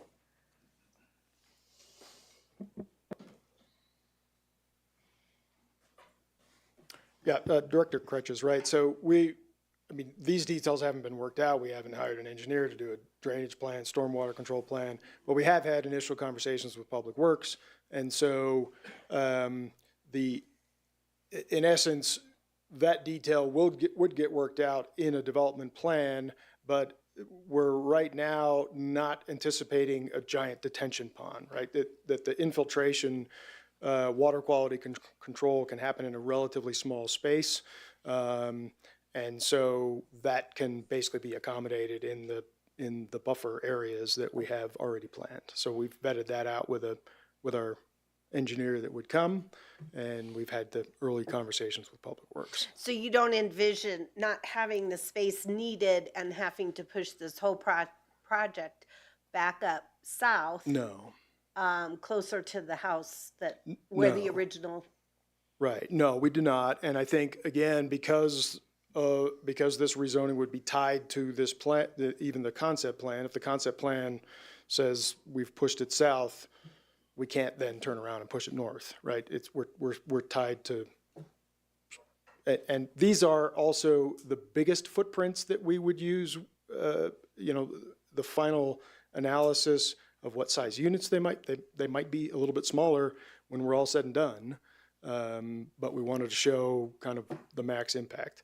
But in essence, we have the room in the existing open areas to deal with stormwater. Okay. And I think that's all I have right now. Thanks. I'll go ahead and open it for public comment at this point. Any person will be given the opportunity to address the board concerning the application. All individuals must state their name and address for the record. Comments from the public are requested to be limited to 3 minutes per person. Do we have a commentator? I'll keep track of your time. I'll let you know when you have 2 and 1 minute left. Mayor. I thought I saw your light on a little while ago and then it disappeared. Town Attorney Kramer has a comment first. Thanks, Mayor. I have one clarification, then I want to make sure we pass it to Town Clerk Williamson because she has another element of this to bring to the board's attention. But the thing that I wanted to clarify was that, well, we haven't made it to the development plan stage yet. So it's not clear, and it's not necessary for it to be clear, whether this would technically be workforce housing or attainable housing. But I want to clarify that those are 2 different things. They're both allowed in the RM zone. Attainable housing is based on income. Workforce housing is based on employment. They are either or, and they are separate. But I also want to pass it, unless there are any questions on that, to Town Clerk Williamson. Thank you, Attorney Kramer. Just wanted to notify the entire board that the town clerk's office did receive a protest petition relative to tonight's action per State Statute 3123-305. If a petition is submitted with 20% of the land area, those signatures from those property owners, that it does require 2/3 vote today of the town board in order for this to be approved. That would be 5 votes for the rezoning. So I just wanted to make sure that you all were aware that we did receive that, and that is in effect tonight for this item. Thanks to both, and your 3 minutes hasn't started yet. I believe Mayor Pro Tem Sanak had a question first. I did. So and we haven't talked about the increased densities for a little while, and so I just want to make it clear again. When a developer wants to do increased densities for workforce, and they have to prove it by W-2s, if it's a bought property, the people just have to show that they have the workforce when they buy it. They could quit the next day, correct? Or how does that work? No, Mayor Pro Tem, and this is spelled out in each covenant that we create, the form of which goes to the decision-making body at the development plan stage, so there's a public process for that. But in each covenant, it lays out the process for demonstrating that you're a member of the workforce year after year. That gets updated. I'm not sure that the Housing Authority relies on W-2s as much as it relies on other verifications now, but they have the ability to make those adjustments as needed per those covenants. Okay. So, and it is possible, I'll just note, we might need to come back to the board at some point to get more detailed in our code and update our code so that it more fully encapsulates the current practices of the Housing Authority, but I don't think it's deficient as it stands. It's just that we flesh it out better in those covenants.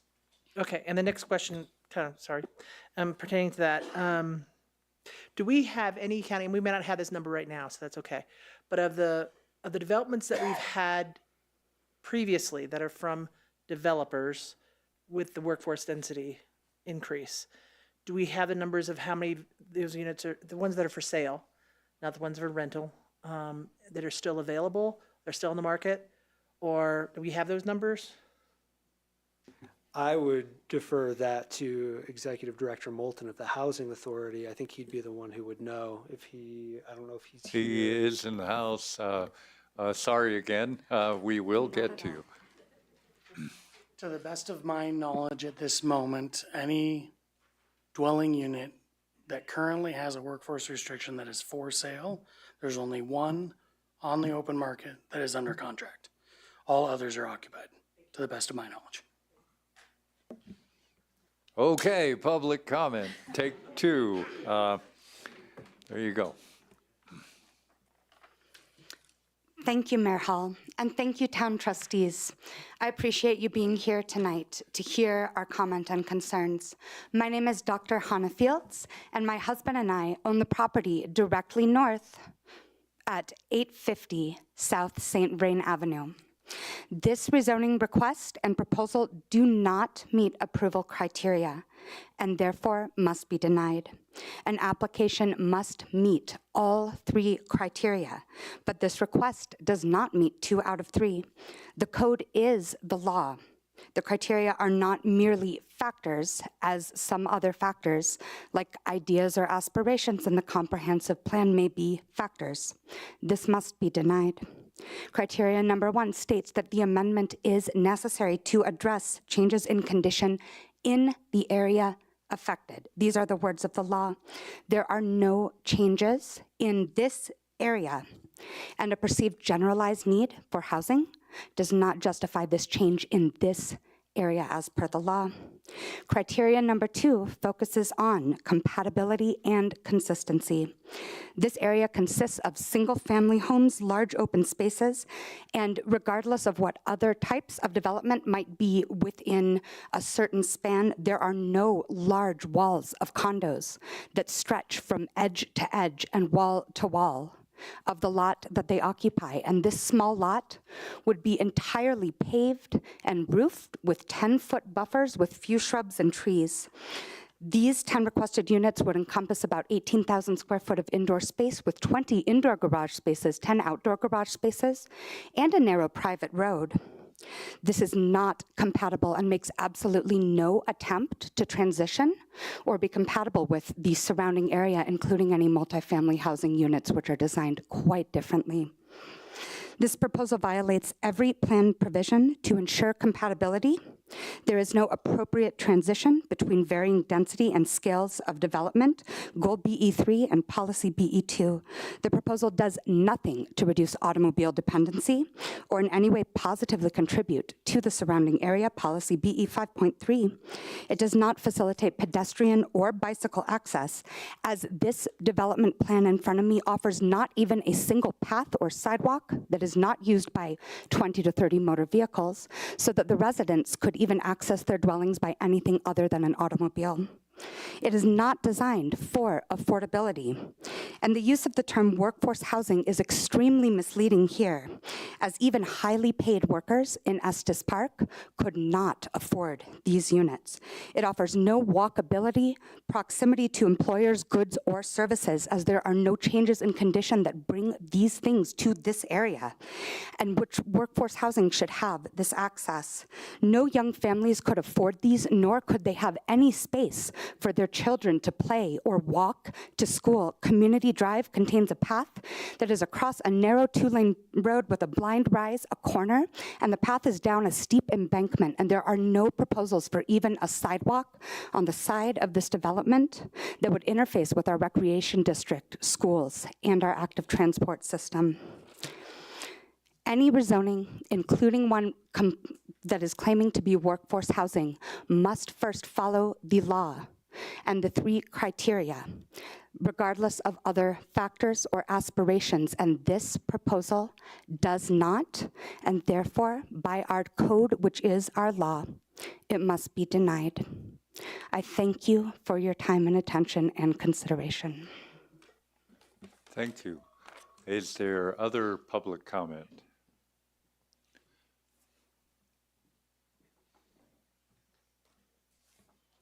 Good evening. I'm Christine Poppett, 650 Devon Drive.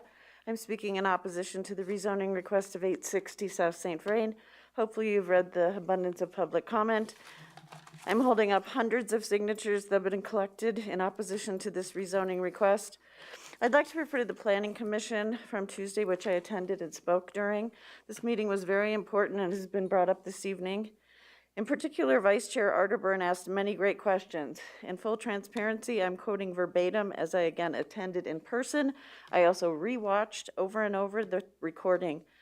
At 11 minutes and 6 seconds into the Planning Commission meeting, Chair Arterburn asked, "There are 3 basic requirements that planners put before us, and it has to meet all 3. It can't meet 2 of the 3 or 1 of the 3. All 3 criteria have to be met. Is that correct?" Our town attorney replied, in quotes, "Vice Chair Arterburn, yes, that's the difference in legal speak between criteria and factors. These are not factors, these are criteria. Each is critical to reach the result, so all 3 need to be met in this instance for rezonings in order for a proposal to be approved," end quote. There are other items that were brought up in the meeting. In the same meeting, Director Criccia stated, quote, "The staff looks at what happened to the property in the last 10 years. He just mentioned this. He also quoted, "What are the changes in the conditions in the areas affected, the adjacent properties, in the last 10 years?" I concur with this question. What are the changes in the areas affected? There are not any. Overall, why are we now frequently seeing countless rezoning applications when in the last 20 years, approximately 2 rezoning applications per year have been submitted? Why are we questioning property rights and zoning laws which exist for a reason? Who is asking for these ludicrous requests? I do not mean ludicrous to be offensive. However, I do believe, along with thousands of others based on real signatures, real voices that have been collected over the last years, The fact is that rezonings take away property rights for the benefit of one, the applicant. This is the definition of spot zoning, and while there are very many opinions on spot zoning, it is illegal. To close, did you put your finger up? Okay, so I thought I saw that, sorry. In closing, to stay within my allotted 3 minutes, I support attainable and truly affordable housing within existing zoning. The Estes Park Development Code exists and is the law. Property zoning rights exist for a reason. The comprehensive plan is aspirational. Just a reminder, our town attorney confirmed in last week's meeting, all 3 criteria need to be met. You vote based on the Estes Park Development Code, the law, and I know you listen to the citizens. With this application, all 3 of the required criteria are not met, and this application cannot be approved. I thank you very much. Thank you. Are there other public comments? And I see another.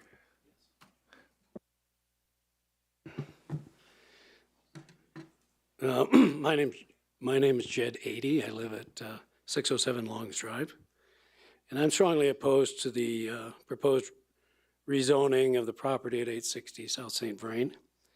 The 10-home development proposed is on less than an acre of land, where under current zoning, only 1 house could be built. Obviously, changing the zoning from E to RM is a big jump that needs to be justified. The staff report offers no real justification for the rezoning requirement that there is a change of condition in the area. The staff, under the heading Neighborhood Changes, says that because there are 30 to 40-year-old projects that are multifamily in the area, that this is a change in condition. I think we all know that this is not the time span that could be called a recent change. The staff report contains 2 long paragraphs talking about housing need changes as a change in condition. And it goes on to talk about how housing costs have gone up and many people are burdened by how much they have to pay for housing. Yes, that's true. But what does that discussion have to do with anything about this application, where the houses will cost more than $700,000? That whole discussion is irrelevant to this application. I'm not sure why it was included in the analysis, unless it was to give the appearance of being comprehensive.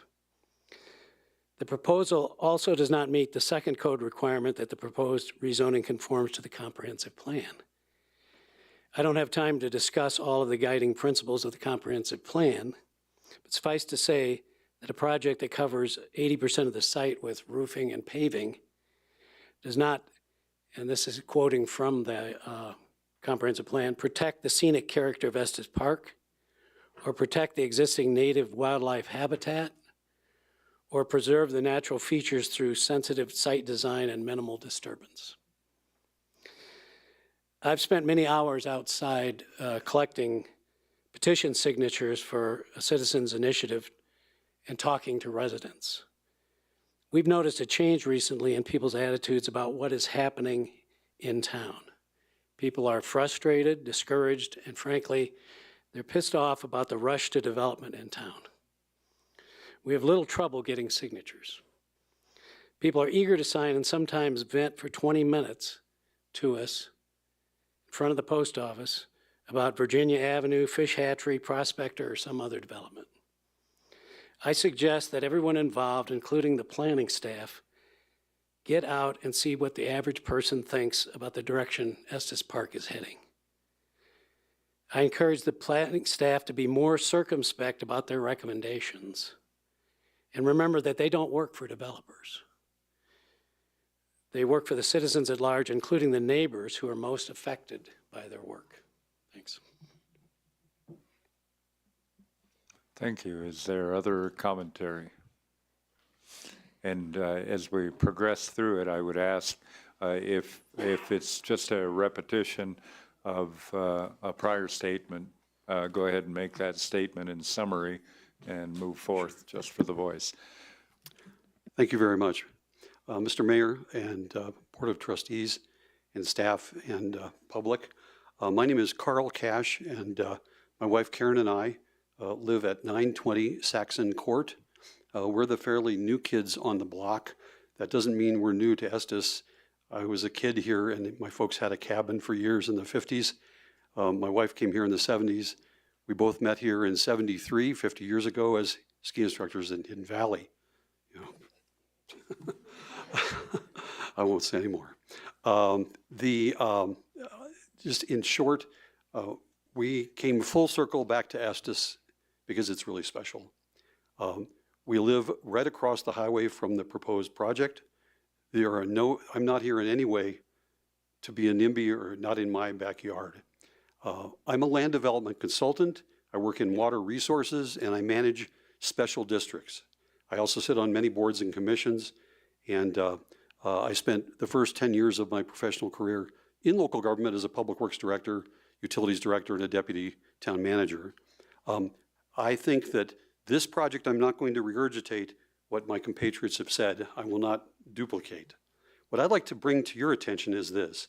One, this site is really, really unusually small for a multifamily development. If you do check with many other smaller towns and even cities, many have adopted in their development standards the minimum lot size for multifamily to be not less than 4 acres. So I'd like you to consider that as you're starting to look at your development code, you're starting to maybe reanalyze your housing vision, and also as you're starting to take a look at, as your town attorney said, what is there is a definite difference between affordable or attainable housing and also workforce housing. Okay. I'm not going to talk about elk migration. I'd like to share with you is that I think you need to revisit your thought process down the road in your whole visioning process about housing. Okay. I was really blessed to be a part of a housing project in Fort Lupton called Sagebrush. 72 units that leased up in 30 days to school teachers, city workers, everybody. Workforce housing should be income scaled rental housing like apartments. I don't think the Prospect fits that, and I think that you should be looking at in the future at those kind of criteria.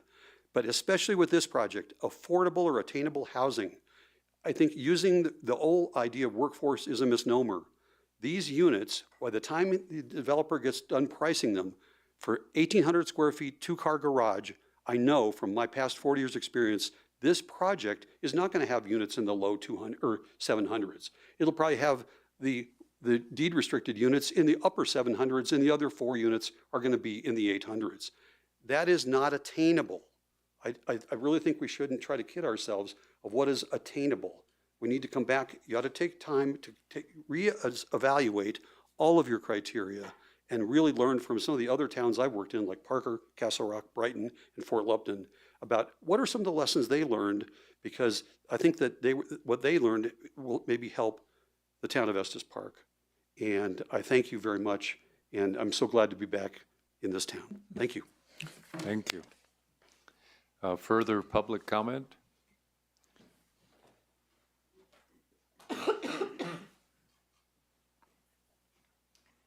Thanks for the opportunity. Randy Krempek. I live at 737 Birdie Lane with my wife Cynthia. And I won't reiterate, I came tonight to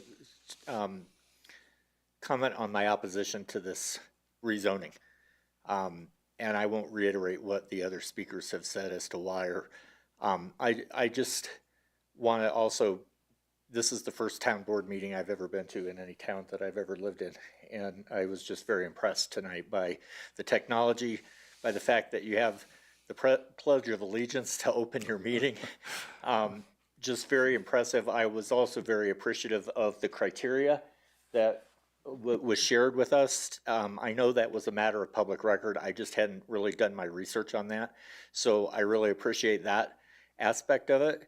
And I also appreciate the actual applicant being here and sharing the fact that he's a resident of Estes Park and has a business in Estes Park. This isn't an Aspen land grab. I'm still opposed to it, but humanizing that and seeing you here was very helpful to me, and I just feel like the information that's been shared has been very helpful to me in making a more educated and fact-based decision to oppose this development. And I also thank the town attorney for the clarification on the workforce housing versus attainable housing. And I know there's been a lot of comments about that. And I still don't know that I understand that, but really the question that I came with tonight was who is underserved in our community that's going to benefit from this? And I don't know that I have the answer to that, but I have a lot more information, and I thank everybody for sharing. And it was a privilege to be here. Thanks. Thank you. Further public comment? I have a question. Director Moulton. I'm back. Scott Molden, 207 Evergreen Lane. I just want to share a few points in favor of all types of housing. I'm going to start briefly with a quote, which I think all of you have heard me say before, but it hits at the core of why housing is so important. I'll try not to choke up when I say it, because I usually do. Our great American housing depression is fueled by our cultural aversion to one another. We are neighbors, we are not invaders. Until we ask ourselves why we are so afraid of one another, the depression rages on. Choices and decisions we make about land use are hard. When it comes to housing, the choices and decisions we make impact generations into the future. As evidenced by who is speaking here tonight, usually those who don't have housing, who need housing, who want a desire to purchase in our community, aren't represented in these meetings. That's why I'm standing in front of you tonight. I think it is a faulty assumption to make when we talk about affordability, restrictions that are associated with any proposed developments, of what and who can afford to buy housing in our community. We don't know individual circumstances. I have conversations every week, every month with folks who live in this community now, work in this community now, would like to be able to purchase something. One of the barriers to being able to purchase something in this community is the age and condition of the housing stock. Redevelopment opportunities close to town, like this proposal, knock off some of those requirements that aren't generally met in our community. You might be able to buy a $500,000 home, $600,000 home. You might be able to qualify for that home, but it requires $200,000 in investment to make it livable. The existing property that is on this parcel now is evidence of some of that, built in 1932, I believe. Steve Lane, who spoke for the applicant, covered the history of zoning in the community well, covered why we have a lack of available land to develop gentle density closer to town. It simply doesn't exist. He went over some of the reasons why. Small infill development like this proposal are vital to our housing needs. The Estes Park Housing Authority seeks to develop for purchase properties. It is very difficult to accomplish. Not every project needs to check off every box of attainability or affordability. Just like when we develop projects, our capital stack, or the funding that goes into anything, usually has to come from several sources. We need private investment, individual contractors to be able to build homes. We can layer programs to build in additional affordability, but we need the housing stock first to be able to do that. A question was asked earlier, those that are restricted and for sale now, how many are available on the market? There's one that is under contract.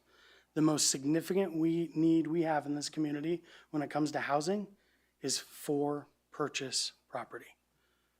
We need private developers to be able to contribute to this, and I believe projects like this help fill the need that we have. That's all. Thank you. Trustees, additional questions? Mayor Pro Tem Sanak. I have a question.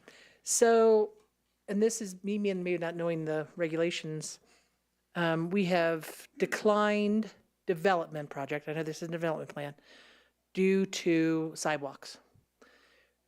Because this property is kind of on a, I would say, peninsula, do we not require the sidewalk in the both sides or just one side?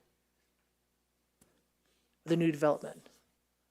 And am I not seeing it? Maybe it's there and I'm not seeing it.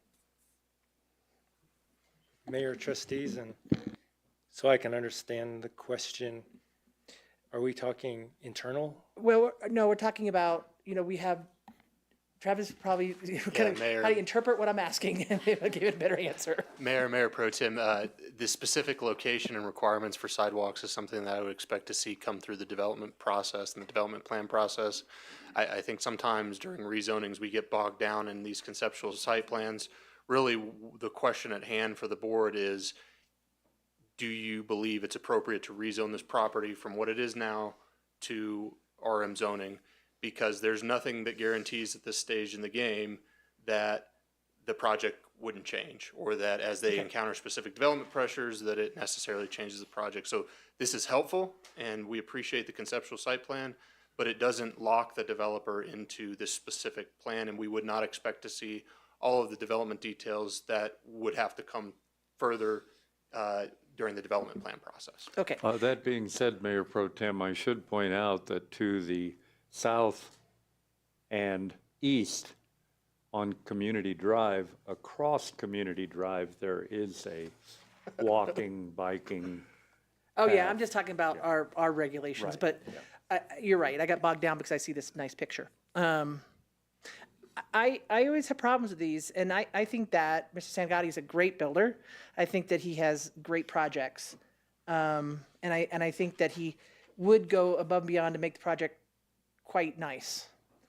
I always have a problem with rezonings. I have a problem with the owners next door that have a house that bought it with a certain zone next door. So these are always very difficult for me. So I'm going to be following everybody's comments about it, but know that's where I'm coming from. It is very difficult for me. I was one voted for the double density for workforce housing way back when. And I guess I just never really conceived it on this small of a property, and that's what's making me a little nervous here. So although I do think you're a great builder, I'm not sure how I'm going to vote on this. I do feel for you having a house next door, so I'm kind of torn right now. But I'll wait till the other comments. But those are my initial thoughts. We also have the opportunity on the specific issues raised by public comment for a rebuttal from the applicant. They can only give rebuttal to those points raised if you would like to do so.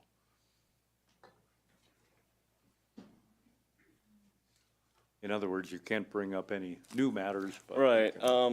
No, I really don't have much more to add to this as far as, what was covered. Again, the only thing I would just reiterate is that it does, I feel like it does check those boxes as far as being close to town. I've lived here for a long time. I've seen we've lost teachers, we've lost nurses and doctors, and so housing is a need. I feel like this is a good spot to do this project. I don't know. I guess that's all I'd really add. Town clerk, are there any other communications that have been received in regard to the application which are not in the board packet? There was one additional comment that was left at the dais for you tonight. Otherwise, all other comments are included in the packet tonight. Thank you. Board of Trustees, any further questions or comments? Trustee Lancaster. Yeah, this is a tough one, and in general, and I want to say some things first. That first of all, this is not critical of staff in any way. I think this exemplifies the discussion that was at the Planning Commission about this same subject, and I think it shows the need for us to provide some clarification and definition to help staff and citizens interpret the criteria.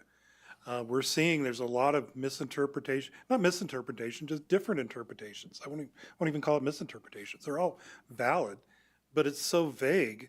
The comments that the amendment is necessary to just changes in conditions in the area affected. To me, it's the area affected. The need for housing is a community-wide thing. Is that the area affected? I mean, that gets pretty broad, as somebody brought up earlier, that then we could justify rezoning anywhere because we need housing. I also don't think this is an issue about housing or whether it's expensive or attainable or whether it's workforce. I mean, attainable is in the eyes of the beholder. there are people who work here that make really good salaries that have a hard time finding a place to live. So it's really, that's not, to me, that's not part of the discussion. I do want to push back on a comment that we were seeing countless rezoning requests. I can count as many pretty high, and we've been able to count the number we have. I think the number of rezoning requests we've had since I've been on the board, you could count on one hand. We just don't get that many. So it's not this rush of rezoning requests that we're seeing every week, and they are not countless. But the changes in conditions, we need to define that better, and I think in a bigger picture we need to do that. I'm not sure a change in the code or a change in our plan is a change in conditions. I spent a number of years on the Fort Collins Zoning Board of Appeals, which is the same as our Board of Adjustments. And one of the things you have on invariance, you always look at things of whether something is a hardship. And is it a self-imposed hardship, or is it something that's imposed on something else? It seems like some of these things, we changed the code, and now we can say the conditions have changed. By the same model, that seems like a self-imposed condition or change in conditions. Not that the world has changed or the neighborhood has changed or the environment has changed. We just decided to make a change, so it's self-imposed. I'm comfortable with making decisions based on self-imposed conditions. So it also feels a little bit like spot zoning. There's one little lot that we're trying to change and not on a bigger picture. So I think we've got some work ahead of us to try and define some of these things and give some criteria both to the Planning Commission. I can see why they couldn't come to a decision on this, because what does our criteria mean when we say change in conditions? This is pretty dense for this one spot. I think I'm gonna have a hard time voting for this one, but I think in a bigger picture, we need to address some of this stuff, or we're gonna have this discussion over and over again on other lots until we give the Planning Commission and the staff, I'm not just gonna say give them, I think we need to sit down with them and work with them and get their opinions as well, of what do we need, and maybe we need to define and flesh out those. I think Attorney Kramer mentioned that at the Planning Commission. Maybe we need to flesh out these criteria we have so they're a little more usable in the future. Trustee Hazelton. Thank you, Mayor. Yeah, Frank, I appreciate your comments, and I think there's a lot about that I do agree with in terms of making sure that staff has the direction they need, that it doesn't feel always so open to interpretation, whether that's a perception or reality. I tend to agree with the staff's interpretation on this one, but that's the beauty of why we have a 7-member board, that we're going to have some agreements and disagreements. And I will say that I haven't always agreed with staff on their rezoning or their criteria for development plans or rezoning requests or things like that. I think what's most compelling for me on this one is the infill and redevelopment piece. I know the comp plan, we get told this over and over. I know this. I was on the committee for the comp plan until I was elected to this board. The comp plan isn't the law, but it was a community-driven piece that hundreds of residents worked on, that we spent a lot of time and energy on as a community, and that was brought before this board multiple times and is meant to lead us into the next phase of our development code. And I ask about that and talk about the development code rewrite all the time, because I agree, we need to I'm looking forward to bringing that into alignment with the comp plan and where we are in this day and age. So all of that said, for me, I believe the 3 criteria have been met. I know that a lot of people disagree with me on that, and some people agree with me. We had 89 pages of public comment, plus, a little bit extra. And some of those public comments were multiple emails from the same people, just a couple sentences here and there, but they're still really valid and important. And a lot of the feedback that we got was also in support of this. So I understand I'm not going to make everybody happy with this one, but for me, the case that it's met the criteria, it is compelling. The infill piece is really what drives me on this one. The redevelopment piece, I talk about redevelopment a lot up here too. And I think the fact that the moving it to RM does put it in line with some of the other zoning in that area. And if there were a motion to come forward in support of it, I'd be voting in favor. Trustee Brown. So this is an interesting one to me. I think, there are always competing interests on land use. You have the interests of the owner of the property as well as the neighbors. And the question is, how do you balance those things? To me, this actually feels like the perfect rezoning because the property in the immediate vicinity is of similar nature. The stuff that isn't is mainly across the street, across a very busy highway. Certainly the neighbor next door feels differently, and I understand that. But the general area feels to me like this is a suitable and appropriate development within that area. And as infill development, we just don't have much to develop. And I know that the position, for instance, of Preserve Estes Park is we can do multifamily development only in the areas that it currently exists. There just isn't any property in those areas, so we're not going to get any based on that criteria. To me, I do agree with Trustee some of the comments previously made, insofar as we do really need to revisit this, and we are going to revisit it. We're going to spend the next 2 years working on the development code. It's going to be a major focus on our part. But zoning is not always permanent. People like to think it is, and it is semi-permanent. Certainly it is.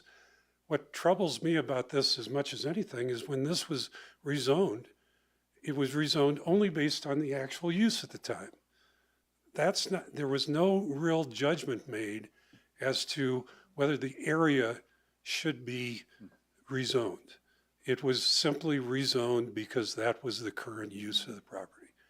And so here we look at a property along Highway 7, a very busy thoroughfare, and to try to make it stay the way it is just doesn't seem to me to be reasonable over time. That's why the comprehensive plan looks at it differently. So yes, we do need to revisit this, but in my mind, I agree with the staff interpretation of the change in circumstances. I think you've got to look at the changes. If we've had a number of different studies about housing needs in the community, and that those housing needs are increasing because there hasn't been a lot of development over the years. This is not going to turn this town into Vail or Aspen. It just isn't. This is to me, the perfect sort of infill development and something that provides something for our police, our fire people, our hospital workers, our town workers, certainly some of the higher income workers in the community, no doubt about it. But when you look at real estate, supply and demand is what drives the pricing. And so by limiting supply, you're going to increase the pricing of everybody. And I want to comment on Director Moulton. That was a very, very articulate statement of what the issues are in the larger community. So that's where I stand on it. I'm a big supporter of rezoning this. Trustee Idle. You are the right team to develop this property, I think, because of your investment in the community so far, because your reputation is on the line. I don't like to hear someone come from out of town and say, I'd like to develop this property, and we have heard that before, and that's hard for me to get on board with, but then we follow the rules. So here we're following the rules no matter whether or not I like you or I don't like you. But your reputation precedes you in the work that you've done in our community. So I appreciate that. We do have the need for housing. I think that this is within a good accessible area of what you've described. But I also have some concerns, and that is that piece of property at that height and that block in that section of land is going to look dramatically out of, if this was less density, I would be just going right along with this, I think. The feeling of this density and coverage on that lot next to Open Space Forever, next to E Estate, formerly the Slack House, that I'm familiar with, is it's going to stand out. What I think it is going to do is push this aspirational comp plan right forward. And if this property is developed this way, I think that the people that have E Estate are gonna have a really good case to make for, that's fine, let's just put up an apartment building. So I think that this redevelopment, this rezoning and this development would promote that comprehensive plan that was created by hundreds of residents. And I'm not sure if I'm going with hundreds, but I know that there was a lot of thought and time put into that plan. And so do we believe in that, or is it a living document? And a living document as we evaluate the rules every day. So there were some very compelling statements tonight. The comments about the buffer between those lots, it's gonna stand out like a monopoly hotel, I believe, with the strong edges and taking up that piece of important property. So aesthetically, it's gonna have an impact. You know, it's heavy on positives for me. There are some substantial negatives, and I don't know that it meets the criteria versus, you know, what's aspirational and what we're trying to find here. So I am appreciative of you showing up and taking responsibility for what you want to do here, and for other community members that have a strong statement. It has impacted my decision tonight. So thank you all for showing up. Trustee Youngland. Thanks, Mayor. I won't repeat a lot, but I do want to echo Trustee Eigel's being local and being from our community. That speaks a lot to me versus just somebody flying in and wanting to do something. So I appreciate that. I have a hard time seeing the criteria being met for this rezoning. I feel more like it's a spot zoning almost. So I'm having a real struggle with it. I too would have a different, possibly a different position if it wasn't so dense. It to me, yeah, it's just a lot of building. So anyway, I just wanted to voice that. I appreciate everybody's comment tonight, and I'm just struggling with having it meet the criteria that's needed. At this point, seeing no other lights lit, all reports, statements, exhibits, and written communications presented will be accepted as part of the record. The public hearing is closed. I'd request the board to consider a motion. I move to approve ordinance 01-25. I second. Town clerk, we can go to a vote.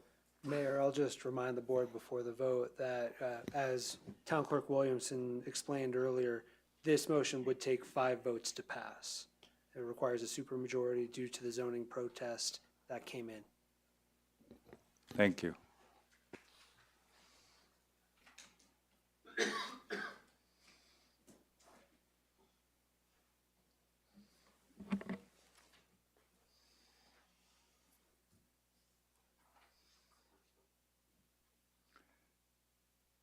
We have 3 in favor. We have 1 abstention. We have 3 against. The motion fails to pass.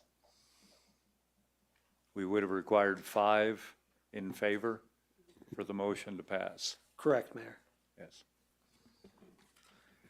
So at this point, Mayor, nothing has been done with the application. If no motion passes and we move on to the next item, then it would be assumed that the application has been denied.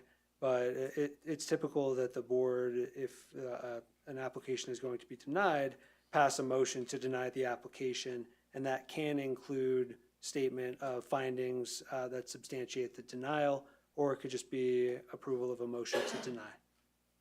Thank you. Thanks for your time, everyone. We'll move on to our next order of business, which is action item. I think I'll make a motion. Yeah, we have to. Mayor? Yeah. I will make a motion to deny ordinance 01-25. Oh, I guess I missed that. I thought that would come later. Oh, no, Mayor, if we're gonna pass a motion to deny the application, that should come now before All we right. move to the next item. Got it. Thank you for navigating those straits for me. All And I'll right. just add based on the- We need a second then on that. I don't know.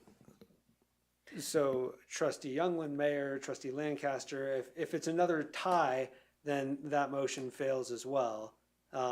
And if there's no motion that'll pass, then we'll just move on and it'll be a denial. Interesting. I may ask for more clarification in private tomorrow, so so that I'll know how to handle that when that comes back up again. But it appears to me that, did we get a second on that? I'll second. Well, we'll go to a vote. Mayor, do we have conversation on this if we've had a motion? Yes. I need some clarification on this. So we had an issue before us to change zoning. This is a completely new issue regarding the application to deny it? No. So that's where I No, need trustee the Eigel, it's not a complete, it's the same item. It's, and it's confusing, this is the first time one of these has come before this board. But ordinarily, we're talking about an ordinance that's within the town's discretion, pass it, don't pass it. Here, we're dealing with a quasi-judicial item of an application. And the clear-cut thing to do for an application is either to approve it with conditions, or deny it. Now, by statute, since it takes 5 votes to approve this one, it's an oddity. So if 5 votes aren't there to approve it, it will be considered denied by statute.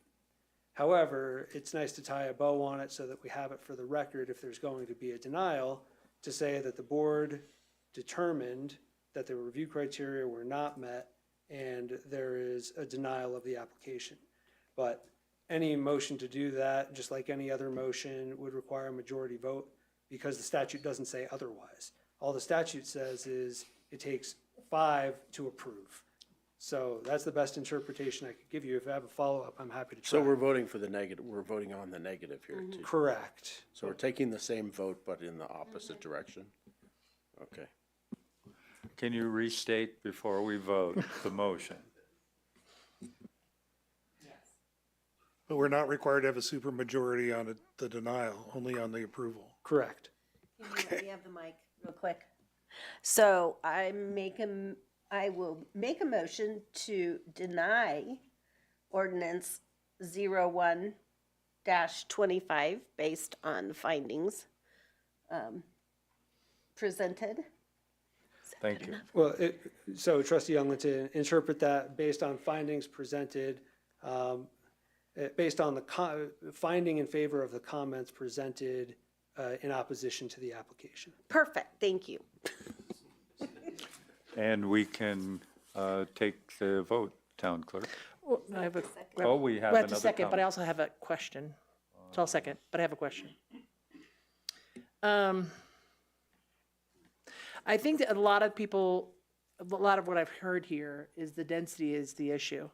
And maybe I should know the answer to this, but I don't know the answer to this. Could the applicant come back and ask for another rezoning? And it's hard because you're right, we're not accepting the development plan. I get that. And okay, thank you. I'll ask the question. Love you to death. Shut up.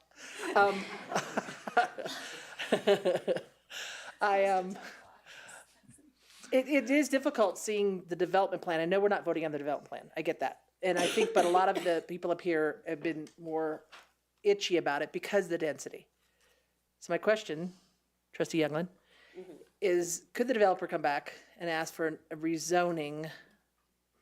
I know the answer is going to be no, but I'm going to ask it anyway, just for the public. Could the applicant come back and ask for another rezoning if the development plan that we see changes? I know that's a weird question. So Mayor Pro Tem, I'll back it up a step and then I'll get there. Technically, what came before you was not a development plan. Right.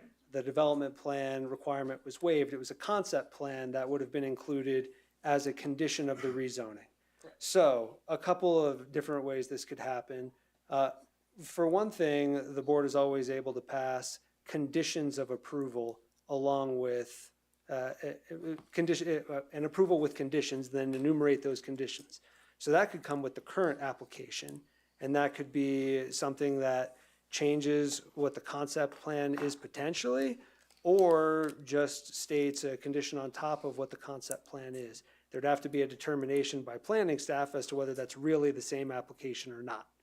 The second thing that could happen is that a new application can come forward. I don't believe we have any provision in our development code saying that a substantially similar application can't come forward within a certain amount of time. So I believe a different application could come forward that had a different concept plan on it that the board could also consider. With the same applicant? Yes.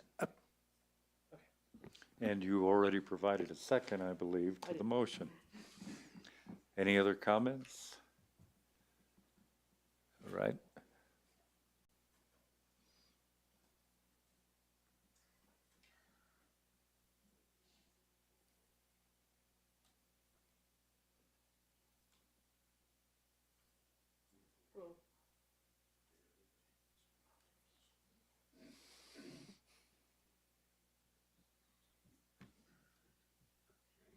No offense, trustee Youngland.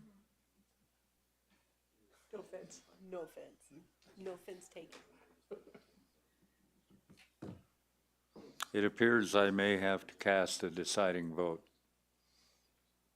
We are at 3 and 3 and an abstention. Mayor, if there's no objection, I don't believe there's anything in our Policy 103 motions toolbox that prevents someone who abstained from moving to reconsider the question. So essentially, unless someone objects, I'd say if you want to vote on this, you could just recall the vote. We can just vote again. Right, you'd need a second for a motion to reconsider, and then you could vote again. I move to reconsider the motion. I'll second. Any other comments? The denial motion, correct. The other ship has sailed because it required a supermajority anyway. Town clerk?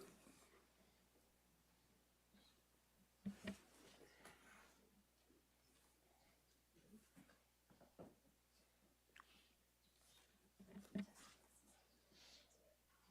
think I voted twice. I think Okay, don't vote. Don't vote. Stop hitting buttons for a second. Thank you. The vote is 14 to 9. Yeah? Yes. Now?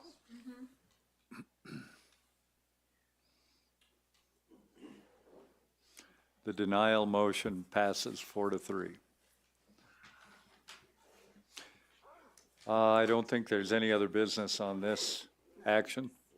It's still 9:45. We can start our last order of business. I would like to thank both Trustee Eigel and Town Clerk Williamson for clarification on the 10 and 11 rule, which I have read and committed to memory. We can start this before 10 o'clock without any special activity, and we'll move forward on Resolution 0925, supporting the Estes Park Salud Foundation and Salud Family Health's fundraising efforts to avoid closure of the Estes Park Salud Family Health Center. Deputy Town Administrator Dan Weber, I have you listed on this one. Yes, sir. Thank you, Mayor. And I'm going to do my darndest to get us out of here before 10 o'clock. I think this one should be relatively quick. At your last meeting, representatives of the Salud Family Health Center located in Estes Park came before you to really share information about some of their financial circumstances that they're facing right now that appear pretty dire. According to those present, they noted a projected $1 million operating shortfall that may result in the need to close the clinic up here in Estes Park as of May 31st. While they did not specifically ask for a financial contribution from the town, they did want to help make people aware of the financial circumstances that they're facing right now. And at the conclusion of the presentation, the town board had a brief discussion and ultimately directed staff to prepare a resolution indicating support for the continued operation of the Estes Park Clinic. So what you have before you is a resolution that outlines what we gleaned from information that they provided, both online on their website and in person here at the meeting, at your last town board meeting. There are a series of whereas clauses laying out what we heard, and the kind of punchline of the resolution states that in order to preserve and safeguard the critically important healthcare services provided to the Estes Valley community by the Estes Park Salud Family Health Center, the town board encourages those who are able to provide financial support, including individuals and decision makers at other levels of government, to do so by making a donation or otherwise providing funding to the Estes Park Salud Foundation. So we are recommending approval of the resolution. And with that, I'll turn it over to the town board if there's any discussion. Does any member of the public wish to comment on this topic? Yes. Thank you again, Mayor and Town Trustees. My name is Dr. Hannah Fields, and given the opportunity, I would like to speak just briefly about Salud, which is a cause that is very close to my heart.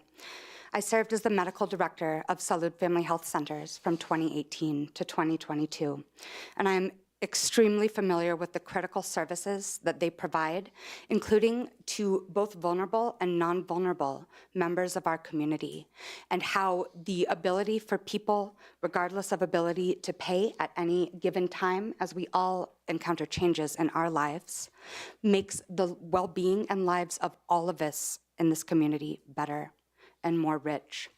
Salud and other organizations like this, safety net clinics, federally qualified community health centers, always face a tough environment because of the way in which they operate, receiving funding that can be quite variable from different sources, including private insurance, Medicaid, federal funding, state level funding, private and foundational funding, such as from the Salud Estes Park Foundation, supported by many of us, members of our community.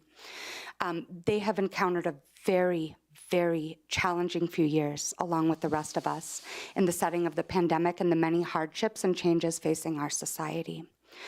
I was pleased to see that this issue has been brought before our town. I think it's truly something that should be considered by all of us, as, like I said, Salud touches all of us and the things that make our community vibrant, healthy, and that help people, including our workforce, to be able to sustain their families and their careers. I personally have provided financial support to the Salud Foundation, and I would encourage anybody who's willing to advocate for the well-being of our community to consider this and sharing this discussion and doing things that we can. The challenges facing this organization are quite real. They're not unique to Salud. They are not unique to this site of Salud because these are larger forces at play. So it's hard to say how this will play out and if all of us together would be able to do what is sufficient, because the ask is a lot. The situation is changing. But again, I wanted to speak on a personal note to the meaning of organizations like Salud, like I said, for all of us at different times in our lives and for our community. And thank you for taking the time to bring up the hardship in this situation. Speaking in favor of support of Salud. Thank you all. Thank you, Doctor. Trustees, any questions or comments? Would like to make a motion on it unless there's any other conversation. Go ahead. I'll ask We can for always, any yeah, comments sure. after the So I would motion. move for the approval of Resolution 09-25. I'll second. Are there any other comments? I just want to thank staff. You did a good job with this, and thanks for bringing this forward. I appreciate it. I don't know, I'm not sure who wrote it over there. Somebody over there. Did, you can take credit for it if you want, whoever did it, but. Okay, thank you. Good job.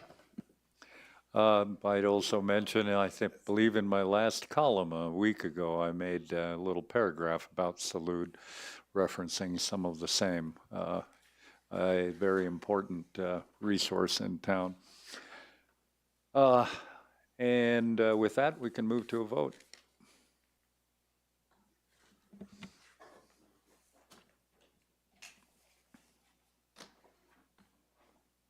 Passes unanimously. Thank you all.